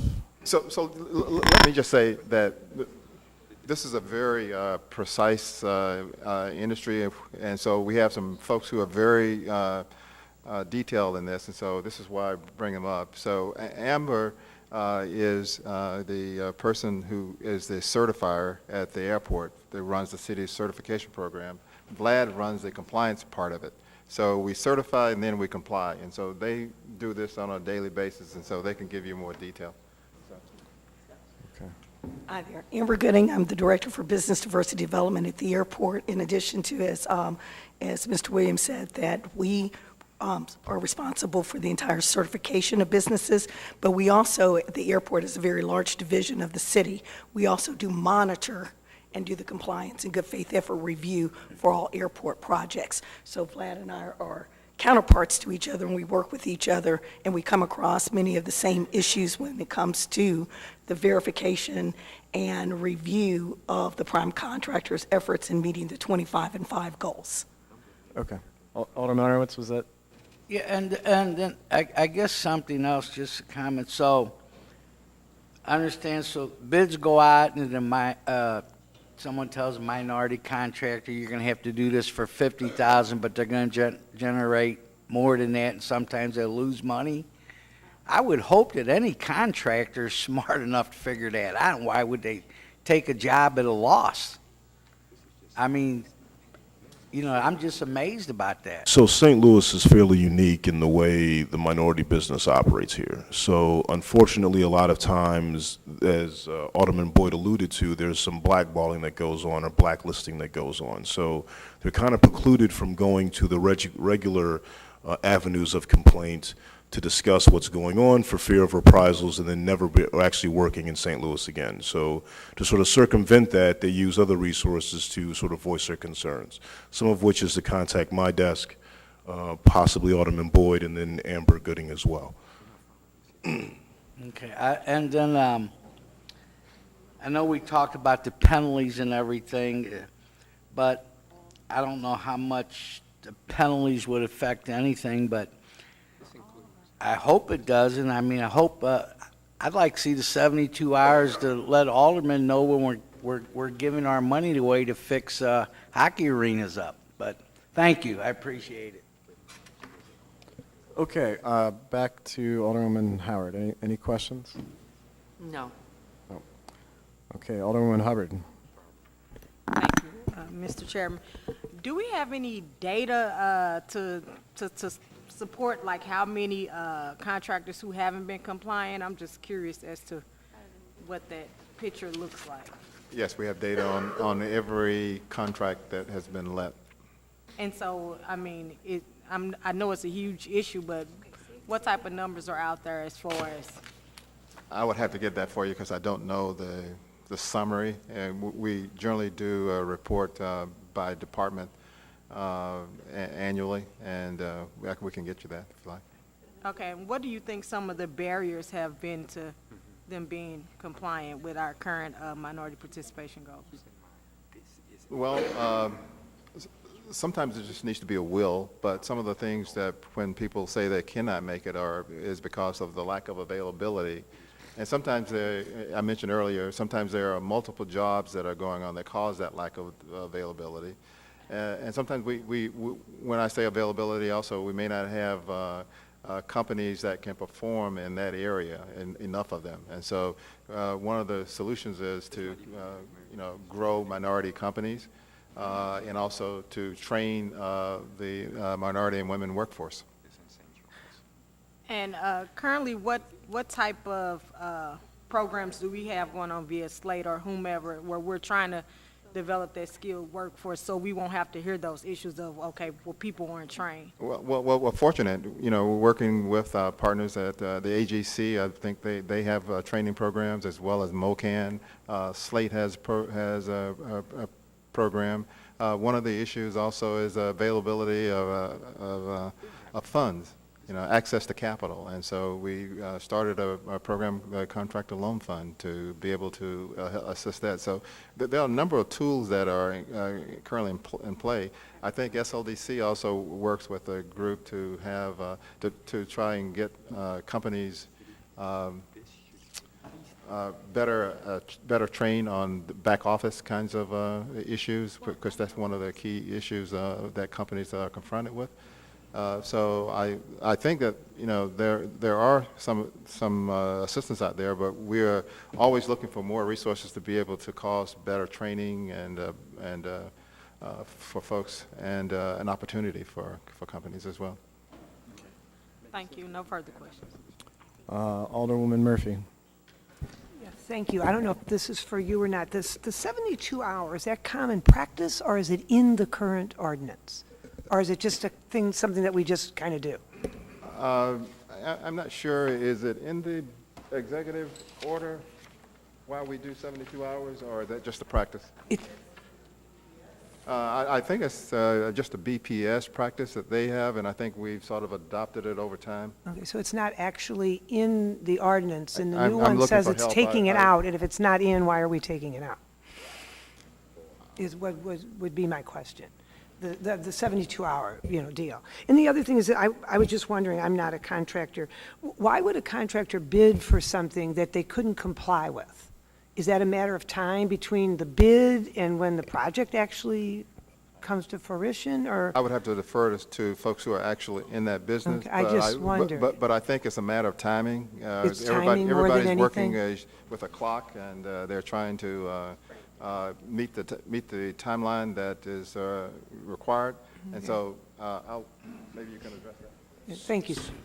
Vladimir Monroe, Contract Compliance Manager, SLDC, just to cover myself. Thank you. So typically what happens is they're submitting bids because they want the work. So Right. there's no penalty if you're unable to come up with the 25 and 5. So at this instance, it's purely just profit. So regardless of whether or not they can actually fulfill that M&WB requirement, they want the work. So the city is a very good resource for that. Okay, thank you. You're welcome. No further questions. Alderwoman Navarro. I don't have any questions. Okay, Alderwoman Middlebrook. Chairman Vaccaro, any questions? There's a couple aldermen here who are not members of the committee. Do they have any questions? Speak now or forever? Okay. Okay, we have a question from Alderwoman Spencer. Thank you, Mr. Chairman. My question was just about breaking these percentages out on a project. You're asking this question of me or of? Sorry. My question is just about breaking the percentages out on a project by project basis. If we've got 0.5% of every project going for Native American-owned businesses, and we have maybe a small number of those businesses in the region. It may be hard, if we have 100 city projects, to require that each one of those 100 city projects has a very small percentage allocated to a Native American-owned business. It may be hard, maybe an untenable solution, rather than saying, why don't we just try and make a goal of one of the projects in its entirety, or a larger percentage, rather than having tiny percentages of lots of projects going to fulfilling these project goals. I'm just thinking through the mechanics of achieving the goals laid out here. Sure, and that has come up, and that's what the executive order has always been, lumping everybody in one category. But the purpose of doing a disparity study is to identify if there's a true disparity that exists between different cultures, basically, right? Or different groups. And so that's what the 2015 disparity study showed. Now, here's what can happen if you put them all in one group. You could have Hispanics at 10%, you have Native Americans at 5%, and you can have African Americans at 5%. Well, you did good with Hispanics, you did good with Native Americans, but African Americans is dismal. And so if we put them all in one bucket, we can always check the box and say, oh, there's 25% done, contractor match it, let's keep rolling. But if you separate everybody out, then they're going to work a little harder to achieve those particular goals, notwithstanding the fact that it's based on availability. So if you don't have that availability, that's where the good faith effort goes in. You can justify, look, all the Native Americans that are employed that can do this that are available are already on one particular job, and so we can't meet that goal, and they will be held harmless in that aspect. I just know from speaking with the Asian Chamber, that this will take some of the larger contracts that they get, and I mean, kind of breaking them into small pieces, tiny little pieces, as a small percentage of each project, rather than kind of lumping it. And I'm just, my question is whether or not we've identified enough of the businesses that are, some of the smaller percentages, the Native American-owned, the Asian American-owned, that do small contracts that could fulfill these tiny percentages on a project-by-project basis, and if these goals are realistic given the sort of landscape of the business owners in the city. It's just a question that has come up to me from some of the smaller chambers. Again, it is based on availability, and if when we look at the various groups, for instance, let's go with say Hispanic group. I think that less than 40 actually certified Hispanic companies, and so and there are, I think, over 700 companies that are certified, and I don't know the actual breakout. Amber could probably provide that for me, but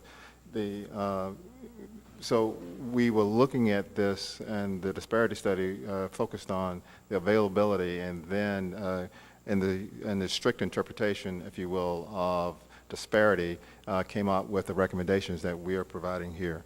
And so the one thing that we did, we initially came back with the results being for African American and Hispanic and for women, but based on the discussion amongst the board, the sense was that we should also look at the availability of the other groups that were in the study, which is Native American and the Asian American.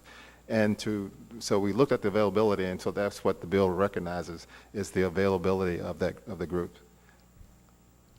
That's all the questions I have. Thank you. I believe there's a question or comment from Alderwoman Davis. Thank you, Chairman. I wanted to ask the question, if you could explain what disparity means, because I listened last hearing, and then I'm listening today, and I may have been under the wrong impression, because disparity means that you are either lacking in opportunities, you don't have the economic availability to meet any contract goals and or other operational goals. And so if an entity did not appear with a large percentage on disparity study, that means that they're doing well. So am I right or wrong? I don't know, I'm getting confused. I can't categorize it as they are doing well, it's just that. Better. Yeah, that they were able to participate more frequently in the process than those, in the case of African Americans. The data showed that the percentage of participation was, and compared to their availability, showed a disparity. Okay. Then, okay, that kind of clears that up. So my other question too is, I heard the conversation going back and forth on the 72 hours, that process. And so the process may not necessarily be in a bill based on what I'm hearing thus far, but is there a way that in your rules and regulations and/or your ability to sometimes bend, as we do, in order to make it a successful process for all involved, is there a way for this to work itself out? Because I hear the conversation is against the 72 hours being in the bill. Well, to be very honest, there's always a way to work things out, obviously, right? And that's what we try and do. If we, the rules is a place where generally you can get people together. You aren't held to a timeline to try and get a results or get the issue resolved, and we have worked through a number of things in that way. Okay, so for me, I'd like to see it worked out somehow. And I also know that it's difficult for people to accept change, but you have to have some change sometimes in order to have stability as you move forward. And so I'm hoping that you all will be able to work it out, okay?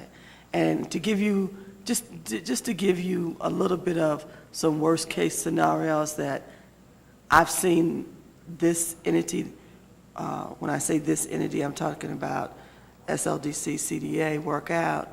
You know, when we had that terrible hiccup with the King Louis Square development, where we had to throw everything out the window and start all over again, that was a situation when it was bidded out that we were behind the 8 ball, and we had to do everything possible to get it back on track. And that was a $164 million project. So I know that that required a lot of looking at things different in order to make it happen. And I'm glad we did make it happen, because look at what we have. We have a mixed-use development near downtown that has market rate, affordable housing, and public housing in it. And it's well-maintained and everything. So I'm asking you again, is there a way to work this out? Well, let me go back, and I'll preface my answer by saying that, and I think one member of the staff essentially said that we in St. Louis are probably one of the few that probably have the 72-hour piece. Mm-hmm. I do know that for a fact. But in fact, the fact that we have it, or it has been in practice, there's always a way. I think the question people have come to me and asked me, and the one thing that I've asked is, well, then you understand my concern. My concern is the fact that we have people who are saying they have been bid shopped, once the 72 hours start off. And so how do you have a solution? Mm-hmm. And so I think people are thinking about, a solution, mm-hmm. But I'll defer to Alderman Boyd on that one and allow him to respond to that. Okay. Here's what I like to say. This bill can also be seen as an opportunity. Absolutely. An opportunity to do business in a different way, but a better way. The 21%, the 2%, the 0.5%, the 11%, those are minimal standards. Absolutely. That's not what my expectation would be from a prime contractor that celebrates and appreciates diversity. I would like to see those numbers higher. Now, for the individuals in those different groups, this is an opportunity for them to increase their availability so that, for example, 2% can move to 7%, and so on and so forth. Now, what also is exciting, every year there will be an annual report. So this is new, and it's making some people feel uncomfortable, and I get that. But as you said, Alderwoman, change sometimes is difficult. But at the end of the year, we can go back and do an assessment and evaluation on how the program is doing. And if there's a need to make modifications, let's try it then. But we are doing this bill because there are barriers for some contractors to do work with the city of St. Louis. And so how do we overcome those barriers? We must put systems in place to mitigate certain opportunities for people to game the system, if you will. And so that is what this bill is trying to do. We're trying to address everybody's issue, but at the end of the day, there's no such thing as a perfect bill. It will never be perfect. But if you look at this as an opportunity, 1 year from now, 1 year from when this is passed, there's an opportunity to look at how well we're doing and use this as a report card. Because during the compliance phase, every contractor will be getting a scorecard on how they are doing. And this also takes a lot of the excuses out. I mean, there will probably be some legitimate excuses for why you can't meet a certain objective, but I think we have rational people that work for the city that will work through that so that nobody feels like they're shortchanged or harmed in any way. Because the bill is certainly not to harm anybody. It's truly to celebrate what we have in the city of St. Louis as far as our diversity and our opportunities for all contractors and all people that sell goods and services to be successful. Because the more successful they are, the more successful we are as a city. Well, I thank you for those comments, and this may be an opportunity also for our side of this as far as being more proactive in how we support the efforts for inclusion to maybe find some new ways to help people present. And I mainly served on the pre-development side in construction, and depending on where I am in the country, I better have my ducks in a row. I better have my pre-development meetings with everybody who's going to be a part of that contract, make sure that their bid package looks good, make sure I have my Section 3 ready, all documentation prepared. So maybe we have to do business a little different. And I'm glad you mentioned that because the educational component is part of this as well. There's training, there's education, SLD should be doing workshops to go out and really help the minority community. Well, And the prime contractors. And the prime. So that they Right. can meet their goals and be successful. Right. Because we like to brag about, you know, whatever ABC contractor hits 30, 40% minority participation consistently. Okay. Well, I thank you, and I hope we can work this out. Okay, we've been through the committee, we've been through some members who are not on the committee. Alderman Gunther? No. Just be quick. Thank you, Chairman, for the opportunity to ask a question here. So, because what I just heard is that you said it's not going to hurt anyone. I have a fairly large Hispanic company called the Pangea Group in my ward, and I was actually approached last September about this bill coming up. So I kind of have two questions. One, you say that it won't hurt anyone. Whereas their concern was right now that they would be able to get a larger contract because of meeting the 25% MBE, and as a Hispanic contractor that they were hoping that you would be able to combine the Hispanic and the African American portions of this together. But so are you saying that they would still be able to get whatever contract that they were able to fulfill, but then an additional African-American owned business would have to get 21% as well, and a women-owned business would have to get their 11% as well? Is that how it's? That's correct. So you're not saying, so essentially they will not be penalized, their contract won't be reduced because you're only allowed 2%? That's correct. Okay, all right. And then I guess the second part of my question then was just, because I was approached last September about this, and then we didn't hear anything about that. Did you guys just work out the final details of this so that we're going to have to suspend our rules to get this through in the last couple of weeks, or how was the timing of this worked out? We don't have to suspend the rules. Okay. Well, I'm sorry, we will to perfect, you're right. So we will. But that was my fault. I just want to address it because he asked for a hearing last week, but I was out of town, and I asked Scott, and that's true, I asked Scott, but I did ask Scott not to take a vote because I wanted to also be included. So if anybody's to blame as far as Yeah, I'm not, why I was why just it's asking going- about timing, just I'm not- because of but that was- September, I was approached about this It- bill. Had we would have been able to vote on it last week, there would have been a difference, but I did ask the chairman not to vote because I wanted to be a part of it. But Autumn, let me address that though, because I actually got the bill handed to me several weeks ago. And so, whereas I could have just introduced it a couple of months ago, what I wanted to do is make sure that I could internalize the bill, and then I can talk to all the different stakeholders that are impacted and come up with the best possible bill that we can come up with. And I like to suggest this. No matter what the percentage is for any particular group, prime contractors are in the business of making money at the end of the day. So if you're an African-American contractor, sharpen your pencil, because no one is going to give you anything. This bid is not made to just be a giveaway. It's made to create some parity, you know, and a level playing field. But at the end of the day, you must be qualified.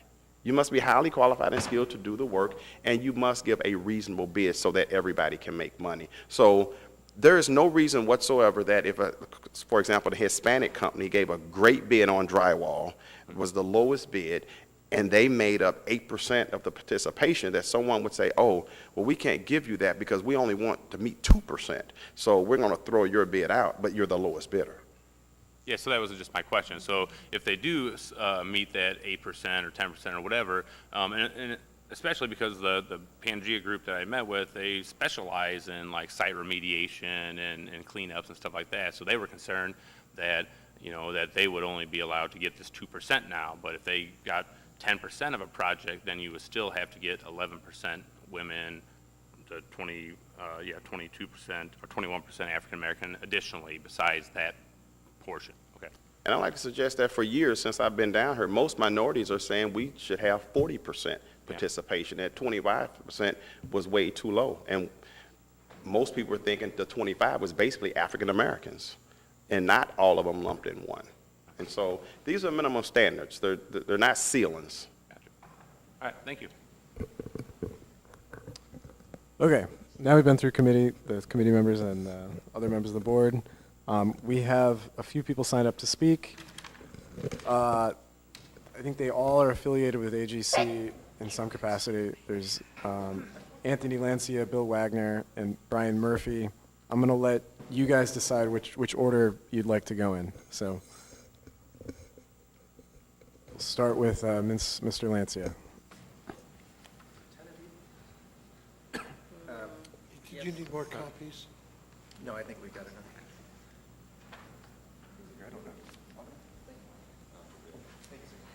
I'm so senior. Oh, there you go. Thank you, Alderman.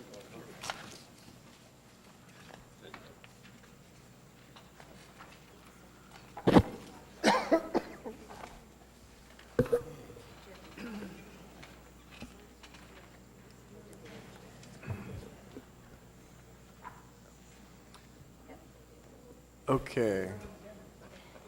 Okay. Can you explain what you just handed out? Yeah, so my name's Anthony Lancia. I see all of you on Fridays. Thanks for letting us have time to speak. What I just passed out is essentially, as my understanding, is the committee substitute. I don't know if that's the exact committee substitute that you all have, but what I did in there was added some language suggestions based on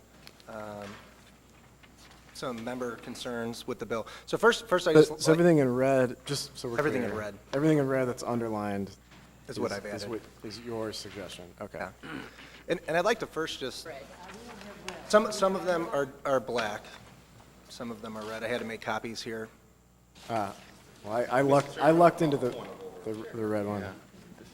This is totally out of order to put a board bill before you. It has my name on it.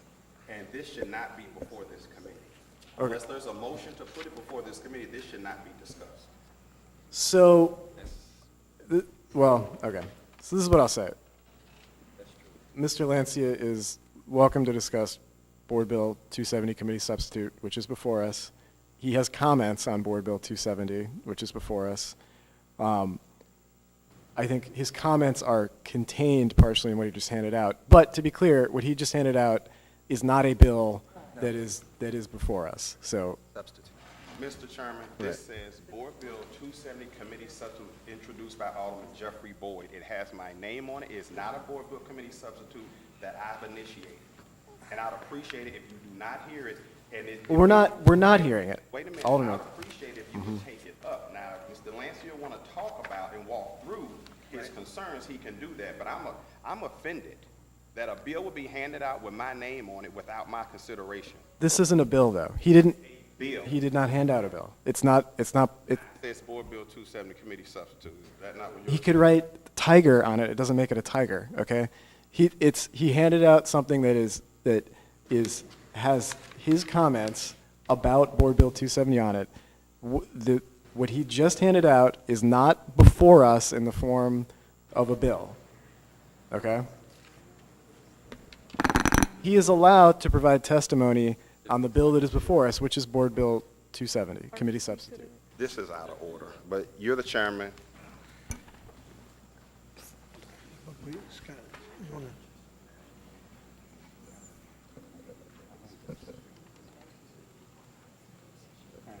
I would recommend that everybody who has what Mr. Lancia passed out before them mark AGC on the top in the corner so we're clear that what Mr. Lancia passed out is not what is before the committee in terms of something that would be voted on, okay?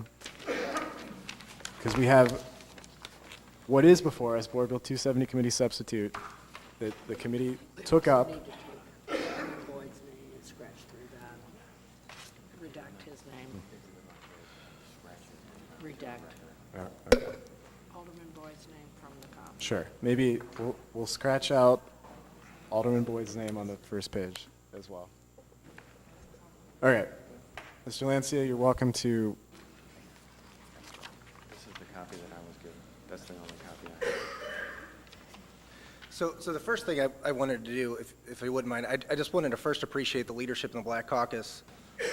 Working with the AGC, we've been having conversations for the past year and a half on this document. We've expressed certain concerns, and certain concerns have been, I believe, addressed in the committee substitute that you all submitted today. We did request for the 30 days instead of the 15 days in the remedies, and we did request for the shall to be may, and we do appreciate those considerations and concessions by the Black Caucus. So we do appreciate those that you have done. And over the past year and a half, I'm sorry?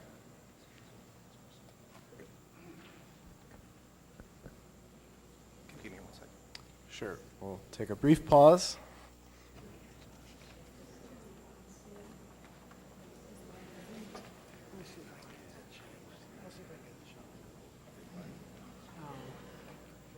I think you're talking about listing where the changes should be.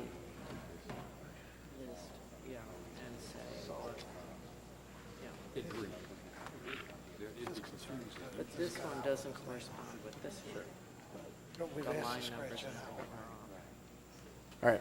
Continue, Mr. Lancia. Yeah, so again, I just wanted to first thank the Black Caucus for talking with me over the past year and a half. We have gone through a lot on discussions. We definitely made sure that we are trying to up our game as it relates to outreach and diversity.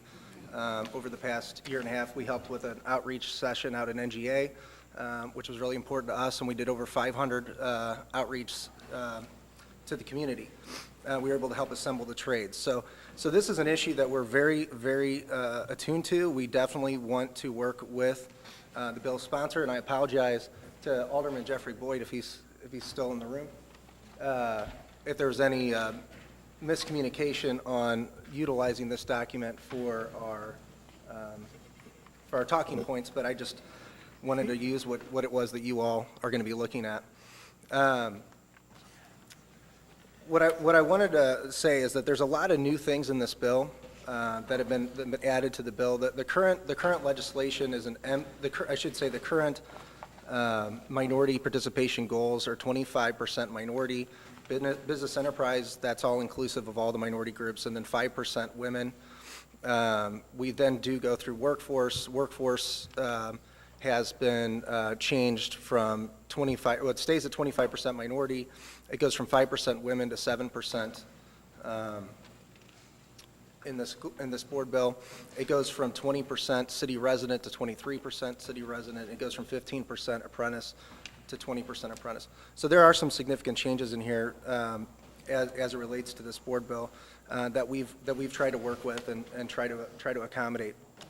There's also an addition of a 5% bid credit on small projects that are under $300,000. The city is now going to give a bid credit or bid discount, I should say. So if a minority contractor essentially bids at $105,000, they're now deemed $100,000. So it adds a little more competitive advantage to some smaller minority firms in order to get some smaller projects. So that is something that has been in there that we're not necessarily a fan of bid credits, but in this case, at the $300,000 mark, we've conceded and tried to say that that could be something that we actually think could help some smaller minority firms. We've also seen a 15% credit on the service side.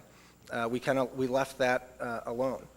There are many things in this bill that are unique and many things in this bill that are going to add, we believe, to the minority community. There's also training, which was pointed out by SLDC. We appreciate that the city of St. Louis is now going to put more of an emphasis on training. The AGC and other groups in the industry have spent a lot of time on trying to put private resources in doing the training. So it is good to see that the SLDC and some folks at Slate are going to also put additional resources toward that. There's been a lot of discussion around what we call the 72 business hour. I do have both a general contractor who's our chairman of our board here today, and I also have head of my city-county task force, which is a minority subcontractor. So we do have other people that could speak more specifically to how they do business and how this impacts their business. But in effect, these are standard practices. MoDOT allows for 72 hours. By state allows for 72 hours. Currently, the Board of Public Service allows for, I believe, at least 48 hours, if not 72 hours, for this time after bid opening. So these are the kind of standard practices, and I'll let them, again, speak to more of like the actual practice so you understand why this is a big deal to us. I mean, basically, people want to play games, they can play games regardless. This 72 hours is actually supposed to be helpful for minority contractors and majority contractors alike to make sure their scope, everything's in their scope, everything is in, that falls in line with their bid. It's a very important part of that process. Now, that being said, like Alderman Davis said, we're happy to work with SLDC. We're happy to work with the alderman on this matter.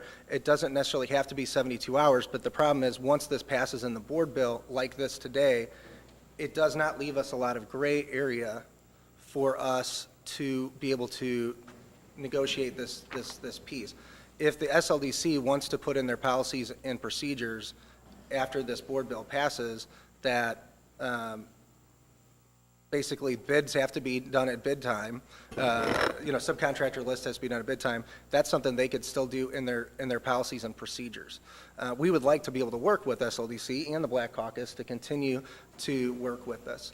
But we feel as if the board bill does pass out today as is, we're just handcuffed. We have no more choice to have that conversation. So there is language that starts on page, let's make sure. Within the definitions of the MBE utilization plan, you'll notice that I've added some language under the MBE utilization plan on page 5, I believe. And then on the next page, notice of intent to perform a subcontract. There's some language amended there, as well as under the page 8, line item D, proof of project goal attainment. Some language in there, and that's all the language that would relate to that. So, as it relates to conversations around, now there's also language in here on mobilization payment. My understanding is that's something that folks are not necessarily ready to discuss on that, so we've kind of left that as is, but you'll notice on there that basically they're trying to dictate terms and conditions within this as opposed to doing it in the contract documents themselves, which is where we think it'd probably be more appropriate. As we go into any liquidated damages, basically there's 2 liquidated damages. I agree, we could work with Otis and the SLDC team to figure out what liquidated damages can look like, but I just want to give you an idea of the way that we interpret this right now is that a cap on liquidated damages is on both the MBE and also on the workforce. On the MBE side, there's about, according to the bill right now, there's about 35% M and WBE percentage. So based on that percentage could be liquidated damages. Right now, that's any percentage of that is not there could be a significant percentage of liquidated damages. So again, we could work with SLDC on what that cap looks like, but right now I just need you to know that 34% of that is going to be, any percentage difference is going to be a liquidated damage. On the workforce side, that gets a little bit more confusing just because on the work hours piece, meaning on city residents, on apprentices, on minorities and women, on the boots on the ground, the question will be, do we rate those at apprentices? Do we rate those at, meaning apprentices pay scale? Do we rate that at journeyman pay scale? Are we talking about iron workers? Are we talking about carpenters? Are we talking about cement masons? We got to figure out what are we talking about when it comes to that level of liquidated damage. I'm still unclear on that. Now, granted, it is a cap, again. It's just a little bit more muddled and confusing when you get into that. So today, I mean, I just wanted to give you an overview, some of our comments and concerns. Obviously, we've been working with the Black Caucus. We feel that they've worked with us on certain items that are critical within the debarment section. And to give you an idea, right now, when we asked for the May, from shall to may, that was important. That was in the current mayor executive order, was at May. When it comes into the liquidated damages, this is a new thing for us. This is going to be a new thing for the industry. So liquidated damages right now are not something that's applied to this program. So I just wanted to point out some variations that are going on in the bill. Obviously, there's a lot of conversation surrounding that 72-hour rule that I'm going to let my members speak to because they can speak to more accuracy on that topic. But do you guys have any questions on that? Okay. Are there questions from the committee? Alderman Kennedy? Any questions? Of Mr. Lancio.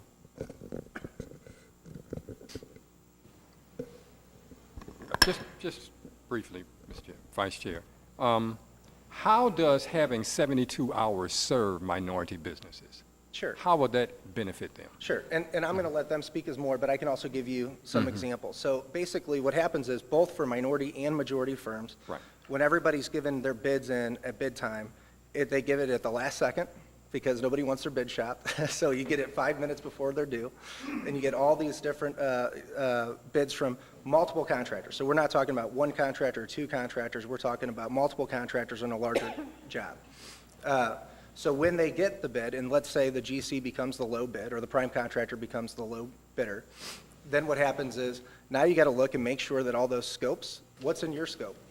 You know, did you give me a number thinking that you had everything figured out and you didn't? So if a smaller minority firm, you know, puts a bid together, gives a number, and then doesn't put everything in the scope that they thought they did, or they've signed on to more scope than they thought they did, that could actually hurt that smaller minority firm because now they've signed up for something that they actually didn't know they signed up for.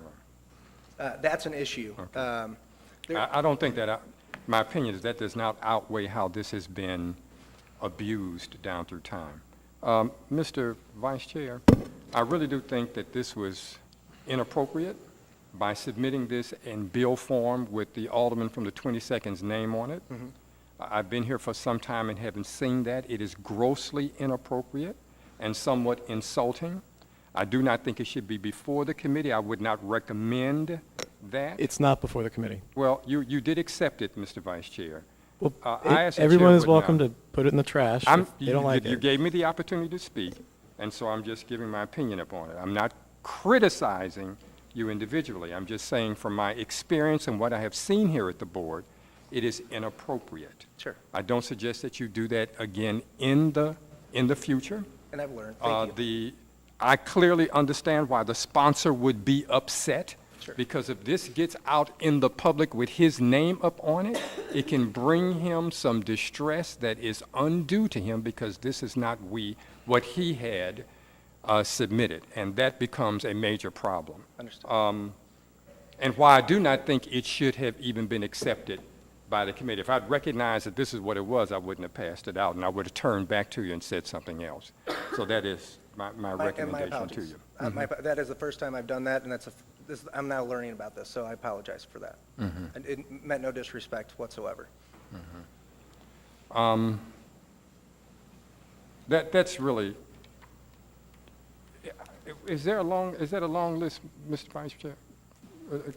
How many people on that list? Come again? Oh, on the speaker list? Yes. There's 2 more people on the list. 2 more? Yep. I did not realize that we were having public testimony today because I have heard from other members of the AGC, other black members of the AGC who do not agree with what you're saying. If I had known that that was the case, they would be here to testify in opposition to what you are saying. So in that regard, we're not getting the full picture even from the AGC in the diversity of ideas that they have about this bill. Because you have a number of them that have spoken to us, spoken to me and other members of the caucus who disagree with what you're saying.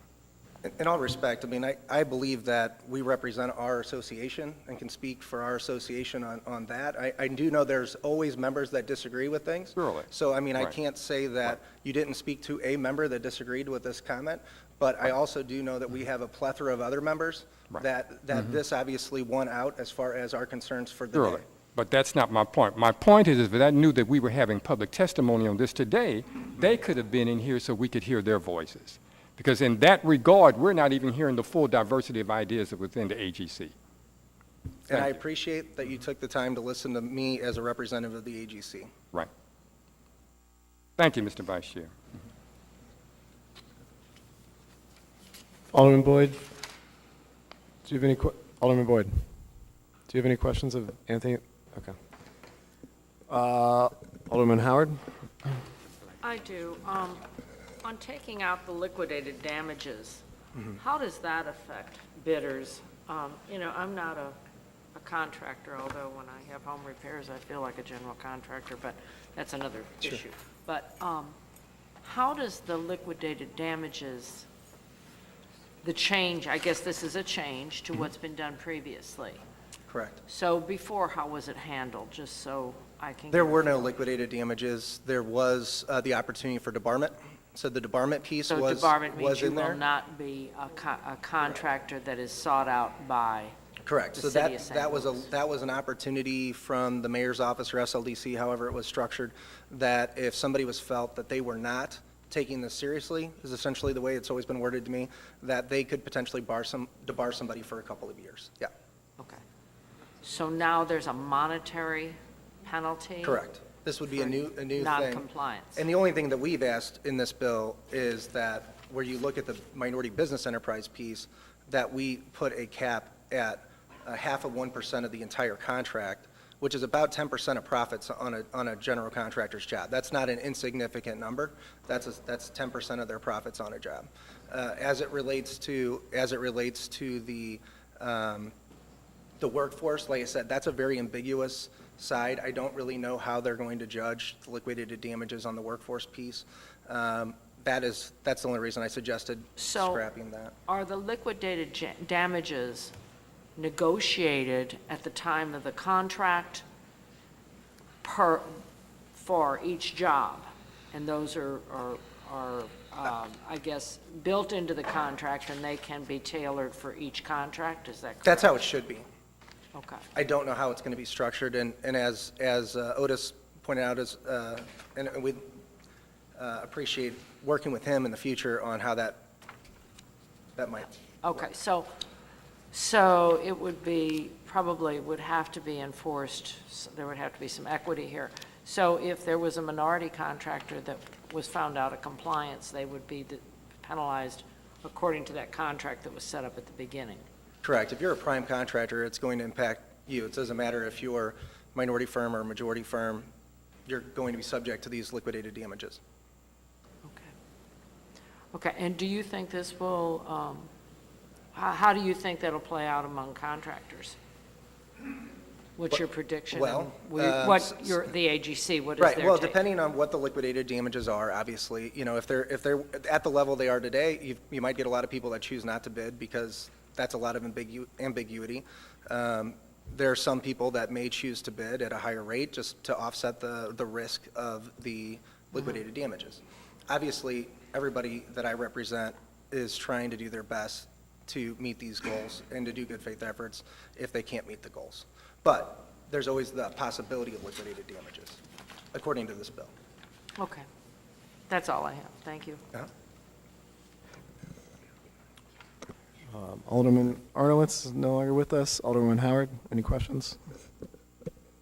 Excuse me, Hubbard. Usually I can read.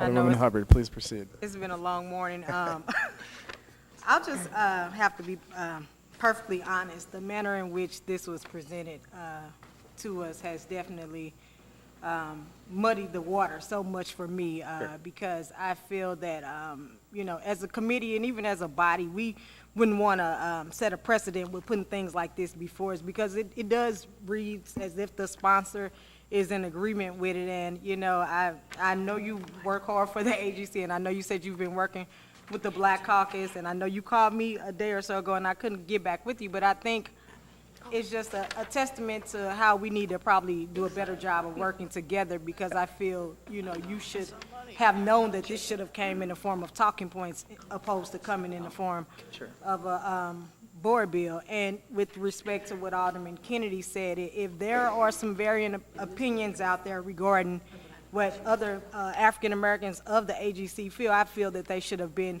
before us. And so, once again, I know I won't be supporting anything unless the sponsor is in support of it. So I think it's good if we get some other opinions out here on exactly what we want. And I just hope that this never happens again because it was outright disrespectful.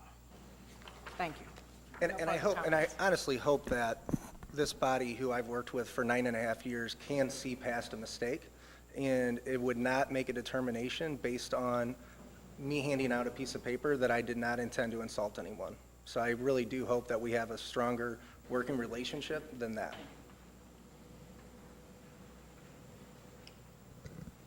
Alderwoman Murphy, any questions? No, I don't think so. I think they were asked and answered. Thank you. Alderwoman Navarro? Yes, thank you. So if we are changing the shall to a may in terms of disbarment, and then and then as you propose, if the liquidated damages were taken out, what's left in terms of enforcement and accountability? Sure. I mean, so the liquidated damages are there. No, but in your proposal, Yep. well, for the workforce piece of it, I'm sorry. Debarment is still an option. Okay, it's a may though. And do you know how often contractors have been disbarred for not complying? And maybe that's a question for SLDC. I was going to say, you might need to ask SLDC that, but to answer your question, though, this does not prohibit SLDC from doing what they feel they need to do. So, I mean, the debarment's there. It's an option for the city to use. The only thing that's not there is a strict enforcement that doesn't look at all the facts. So this allows for everybody to look at the facts and decide what they want to do. And then we heard earlier that the 72 hours that we're doing here in the city, which you mentioned that MoDOT and Bi-State and BPS also allow for. It sounds like St. Louis, though, in general, is unique in this way. So how do contractors in other cities, and I imagine some of these contractors are working in other cities. Yeah. I'll let my member Okay. who does work across the country Okay, speak to yeah, I that. think we're I mean, all curious. I think it's a challenge for me to do a blanket statement that St. Louis is the only place that does business like this. I think I've heard that a couple of times today, and it kind of hurt my ears because I'm saying we're not the only place that does business like this. But I'll let them speak Okay, to more yeah, specifics. that would be good to know. Yeah, I have no further questions. Thank you. Okay, Alderwoman Middlebrook. Chairman Vaccaro, is he? Okay. Alderwoman Davis, please proceed. I had a couple of questions that I wanted to ask. I do know that based on conversations that have been had and communications back and forth for the last few weeks, that you did have another option in order to present this information. And so I was wondering if it was suggested to you by someone else to present it as a bill. So the reason I did it this way was to make it as clear as possible what we were asking to, and the reason for that was because of the tight time frame of the process. And I knew that, out of respect for Alderman Boyd, quite honestly, I was trying to make it so that I wasn't making excuses and postponing this legislation. I was trying to give you as quick access to what we were asking for as possible. So I'm going to pass out the communications that you have been sending to us. Okay, thank you. Which is more clear and concise than anything going through this bill again. Sure. And as you know, you are not a legislator, so you Understood. should not be presenting a bill. And I apologize And so I'm for going to pass this out to everybody, because we were under the impression that the discussion had been done based on these things that you made very, very clear Yeah. to us. Pass those out, sir. Thank you, Mr. Chairman. And so the discussions that have been going on have gone far beyond what you had communicated as late as yesterday. And so there have been, I'm a little confused. Sure. Actually, I'm very confused. Sure. Okay.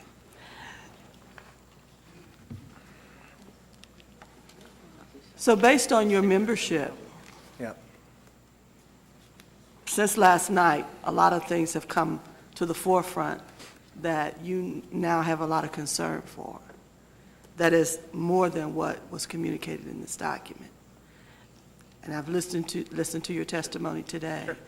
And so it is very hard for us to work towards goals of understanding if we're not totally aware of what the concerns are.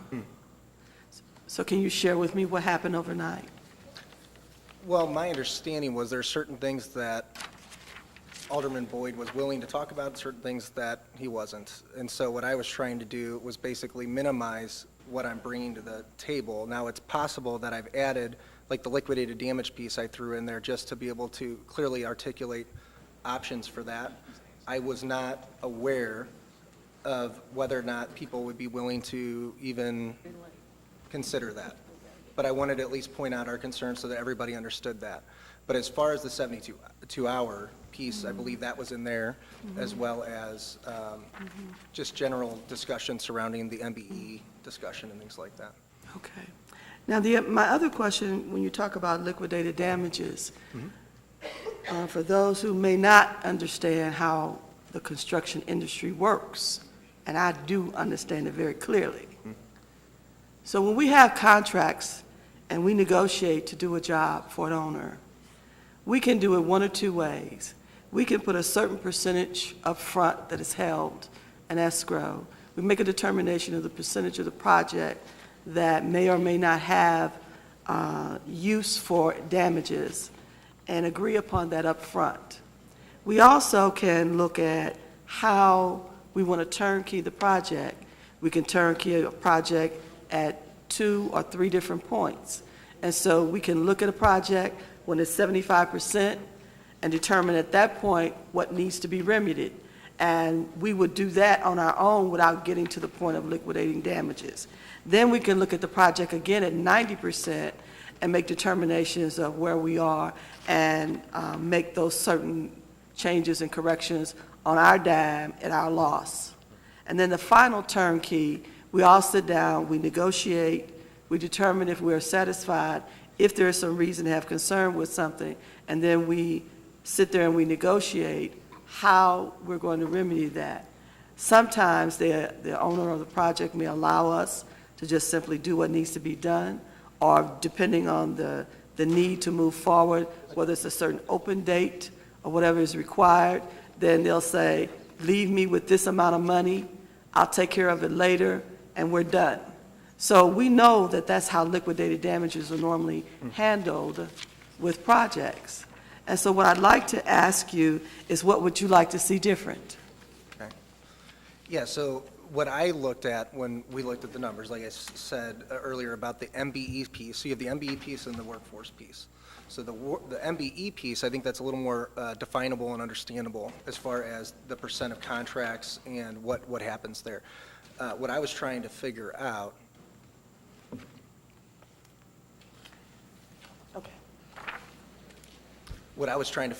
is a cap that the industry may be able to live with on the high end, because right now, the way it's currently structured, it could put somebody out of business on. You can only put them out of business if they didn't do a good job. Understood, but And each individual project should be measured as such. You can't just say it can only be 1% or it could only be 2% if they've screwed up so bad that it requires 5% to rectify it. Now, you know we can't do that. And I've been a part of projects where I had an electrician come in and wire a whole fourth of the building wrong. We had to tear out all the walls and everything else. Now, do you think I'm going to let him walk away and I don't take that money from him? No. So you can't cap it. It has to be by individual project. So I agree with you on the individual project, that each project's different. That's why I was trying to come up with a solution that varied on the project. It's not a cookie cutter, can't do it. Can't do it. I'm done with my questions, thank you. Okay, we have two more speakers signed up. We've got Brian Murphy and Bill Wagner. Either one of you is welcome to come up. I'll come together, good. Would you like to go at the same time, or would you, the same time? Okay, that sounds efficient. He's the chairman of the agency, so I'm going to defer to him. All right, please, please introduce yourselves, thank you. Bill Wagner. I am Vice President of SM Wilson, and I'm also the Chairman of the AGC of Missouri this year. We'll try to make this short. Basically, from my position as a contractor and also representing the AGC board, the issue on the 72 hours is more of an operational issue, and that's what you have to understand, is how the bid process even works when we're doing business as general contractors out there.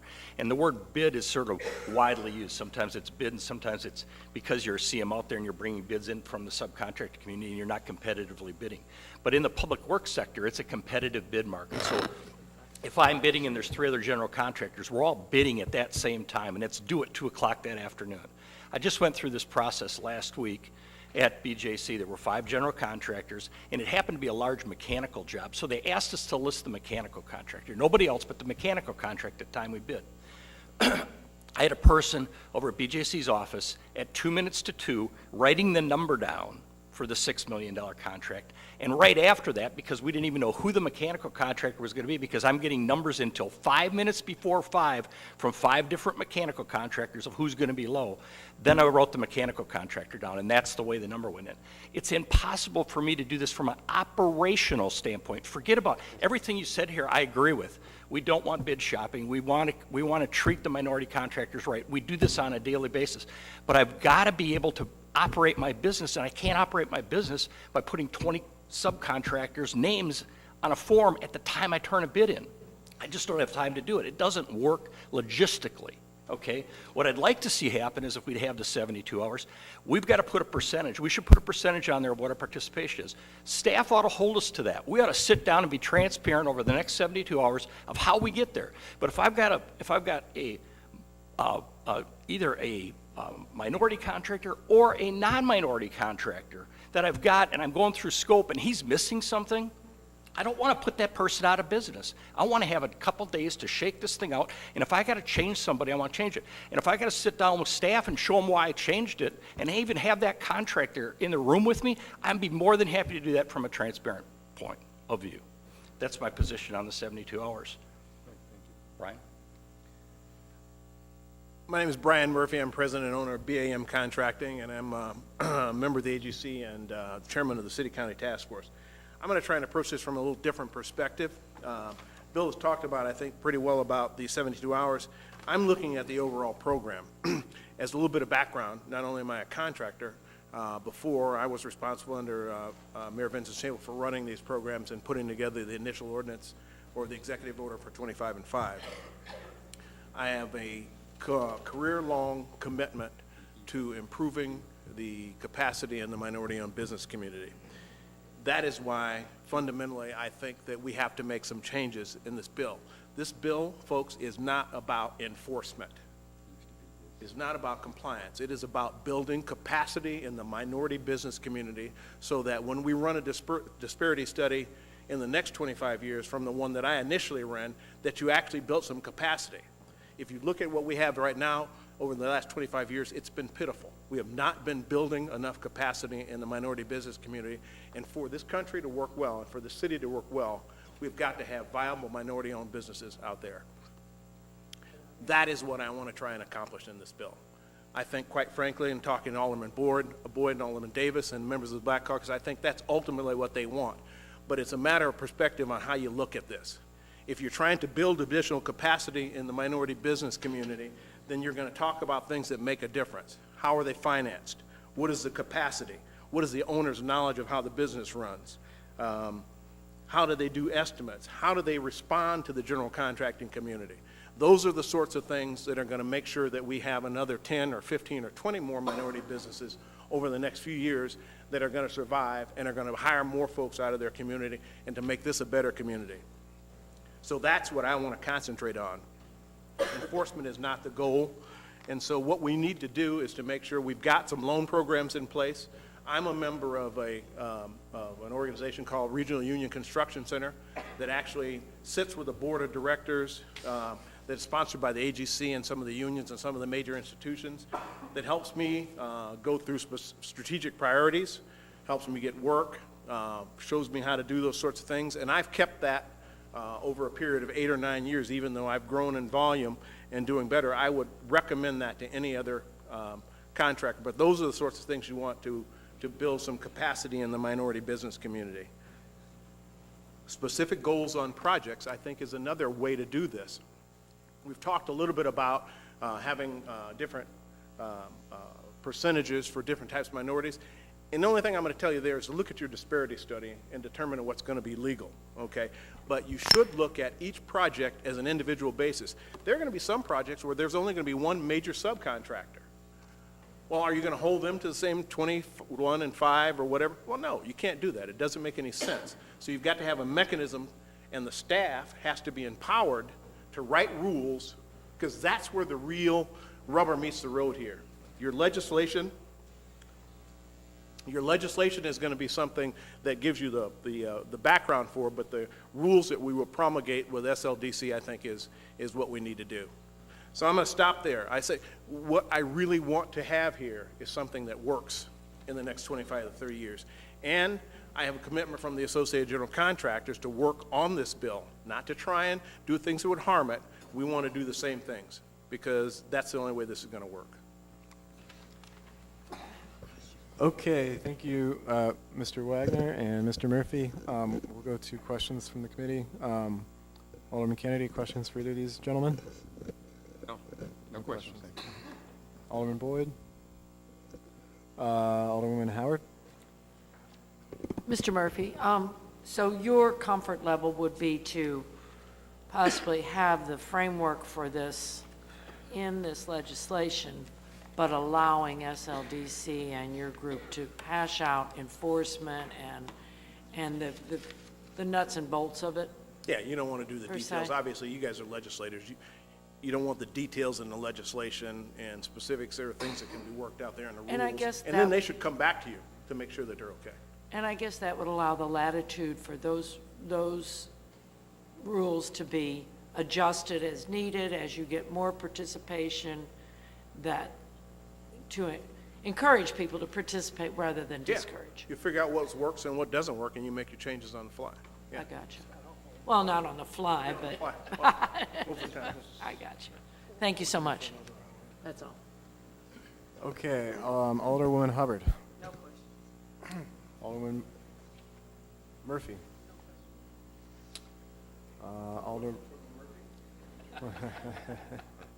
Alderwoman Navarro.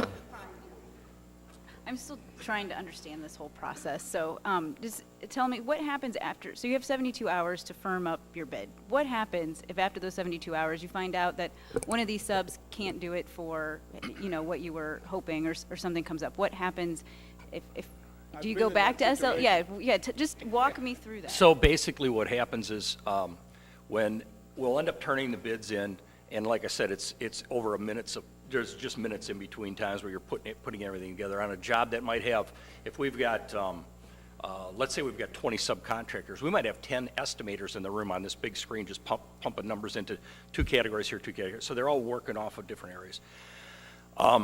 Then what we basically that afternoon or the next day, we've got all the scopes come in too. So they try to define their scope. So you're laying two of them side by side and trying to make sure that they've got the right scopes. We plugged, that day, we rolled the dice. We plugged one of these two numbers in, okay? But what we're really trying to do is make sure that we get the scopes covered. I mean, we put a number out there for $10 million. How big a gap do I even have in this number, okay?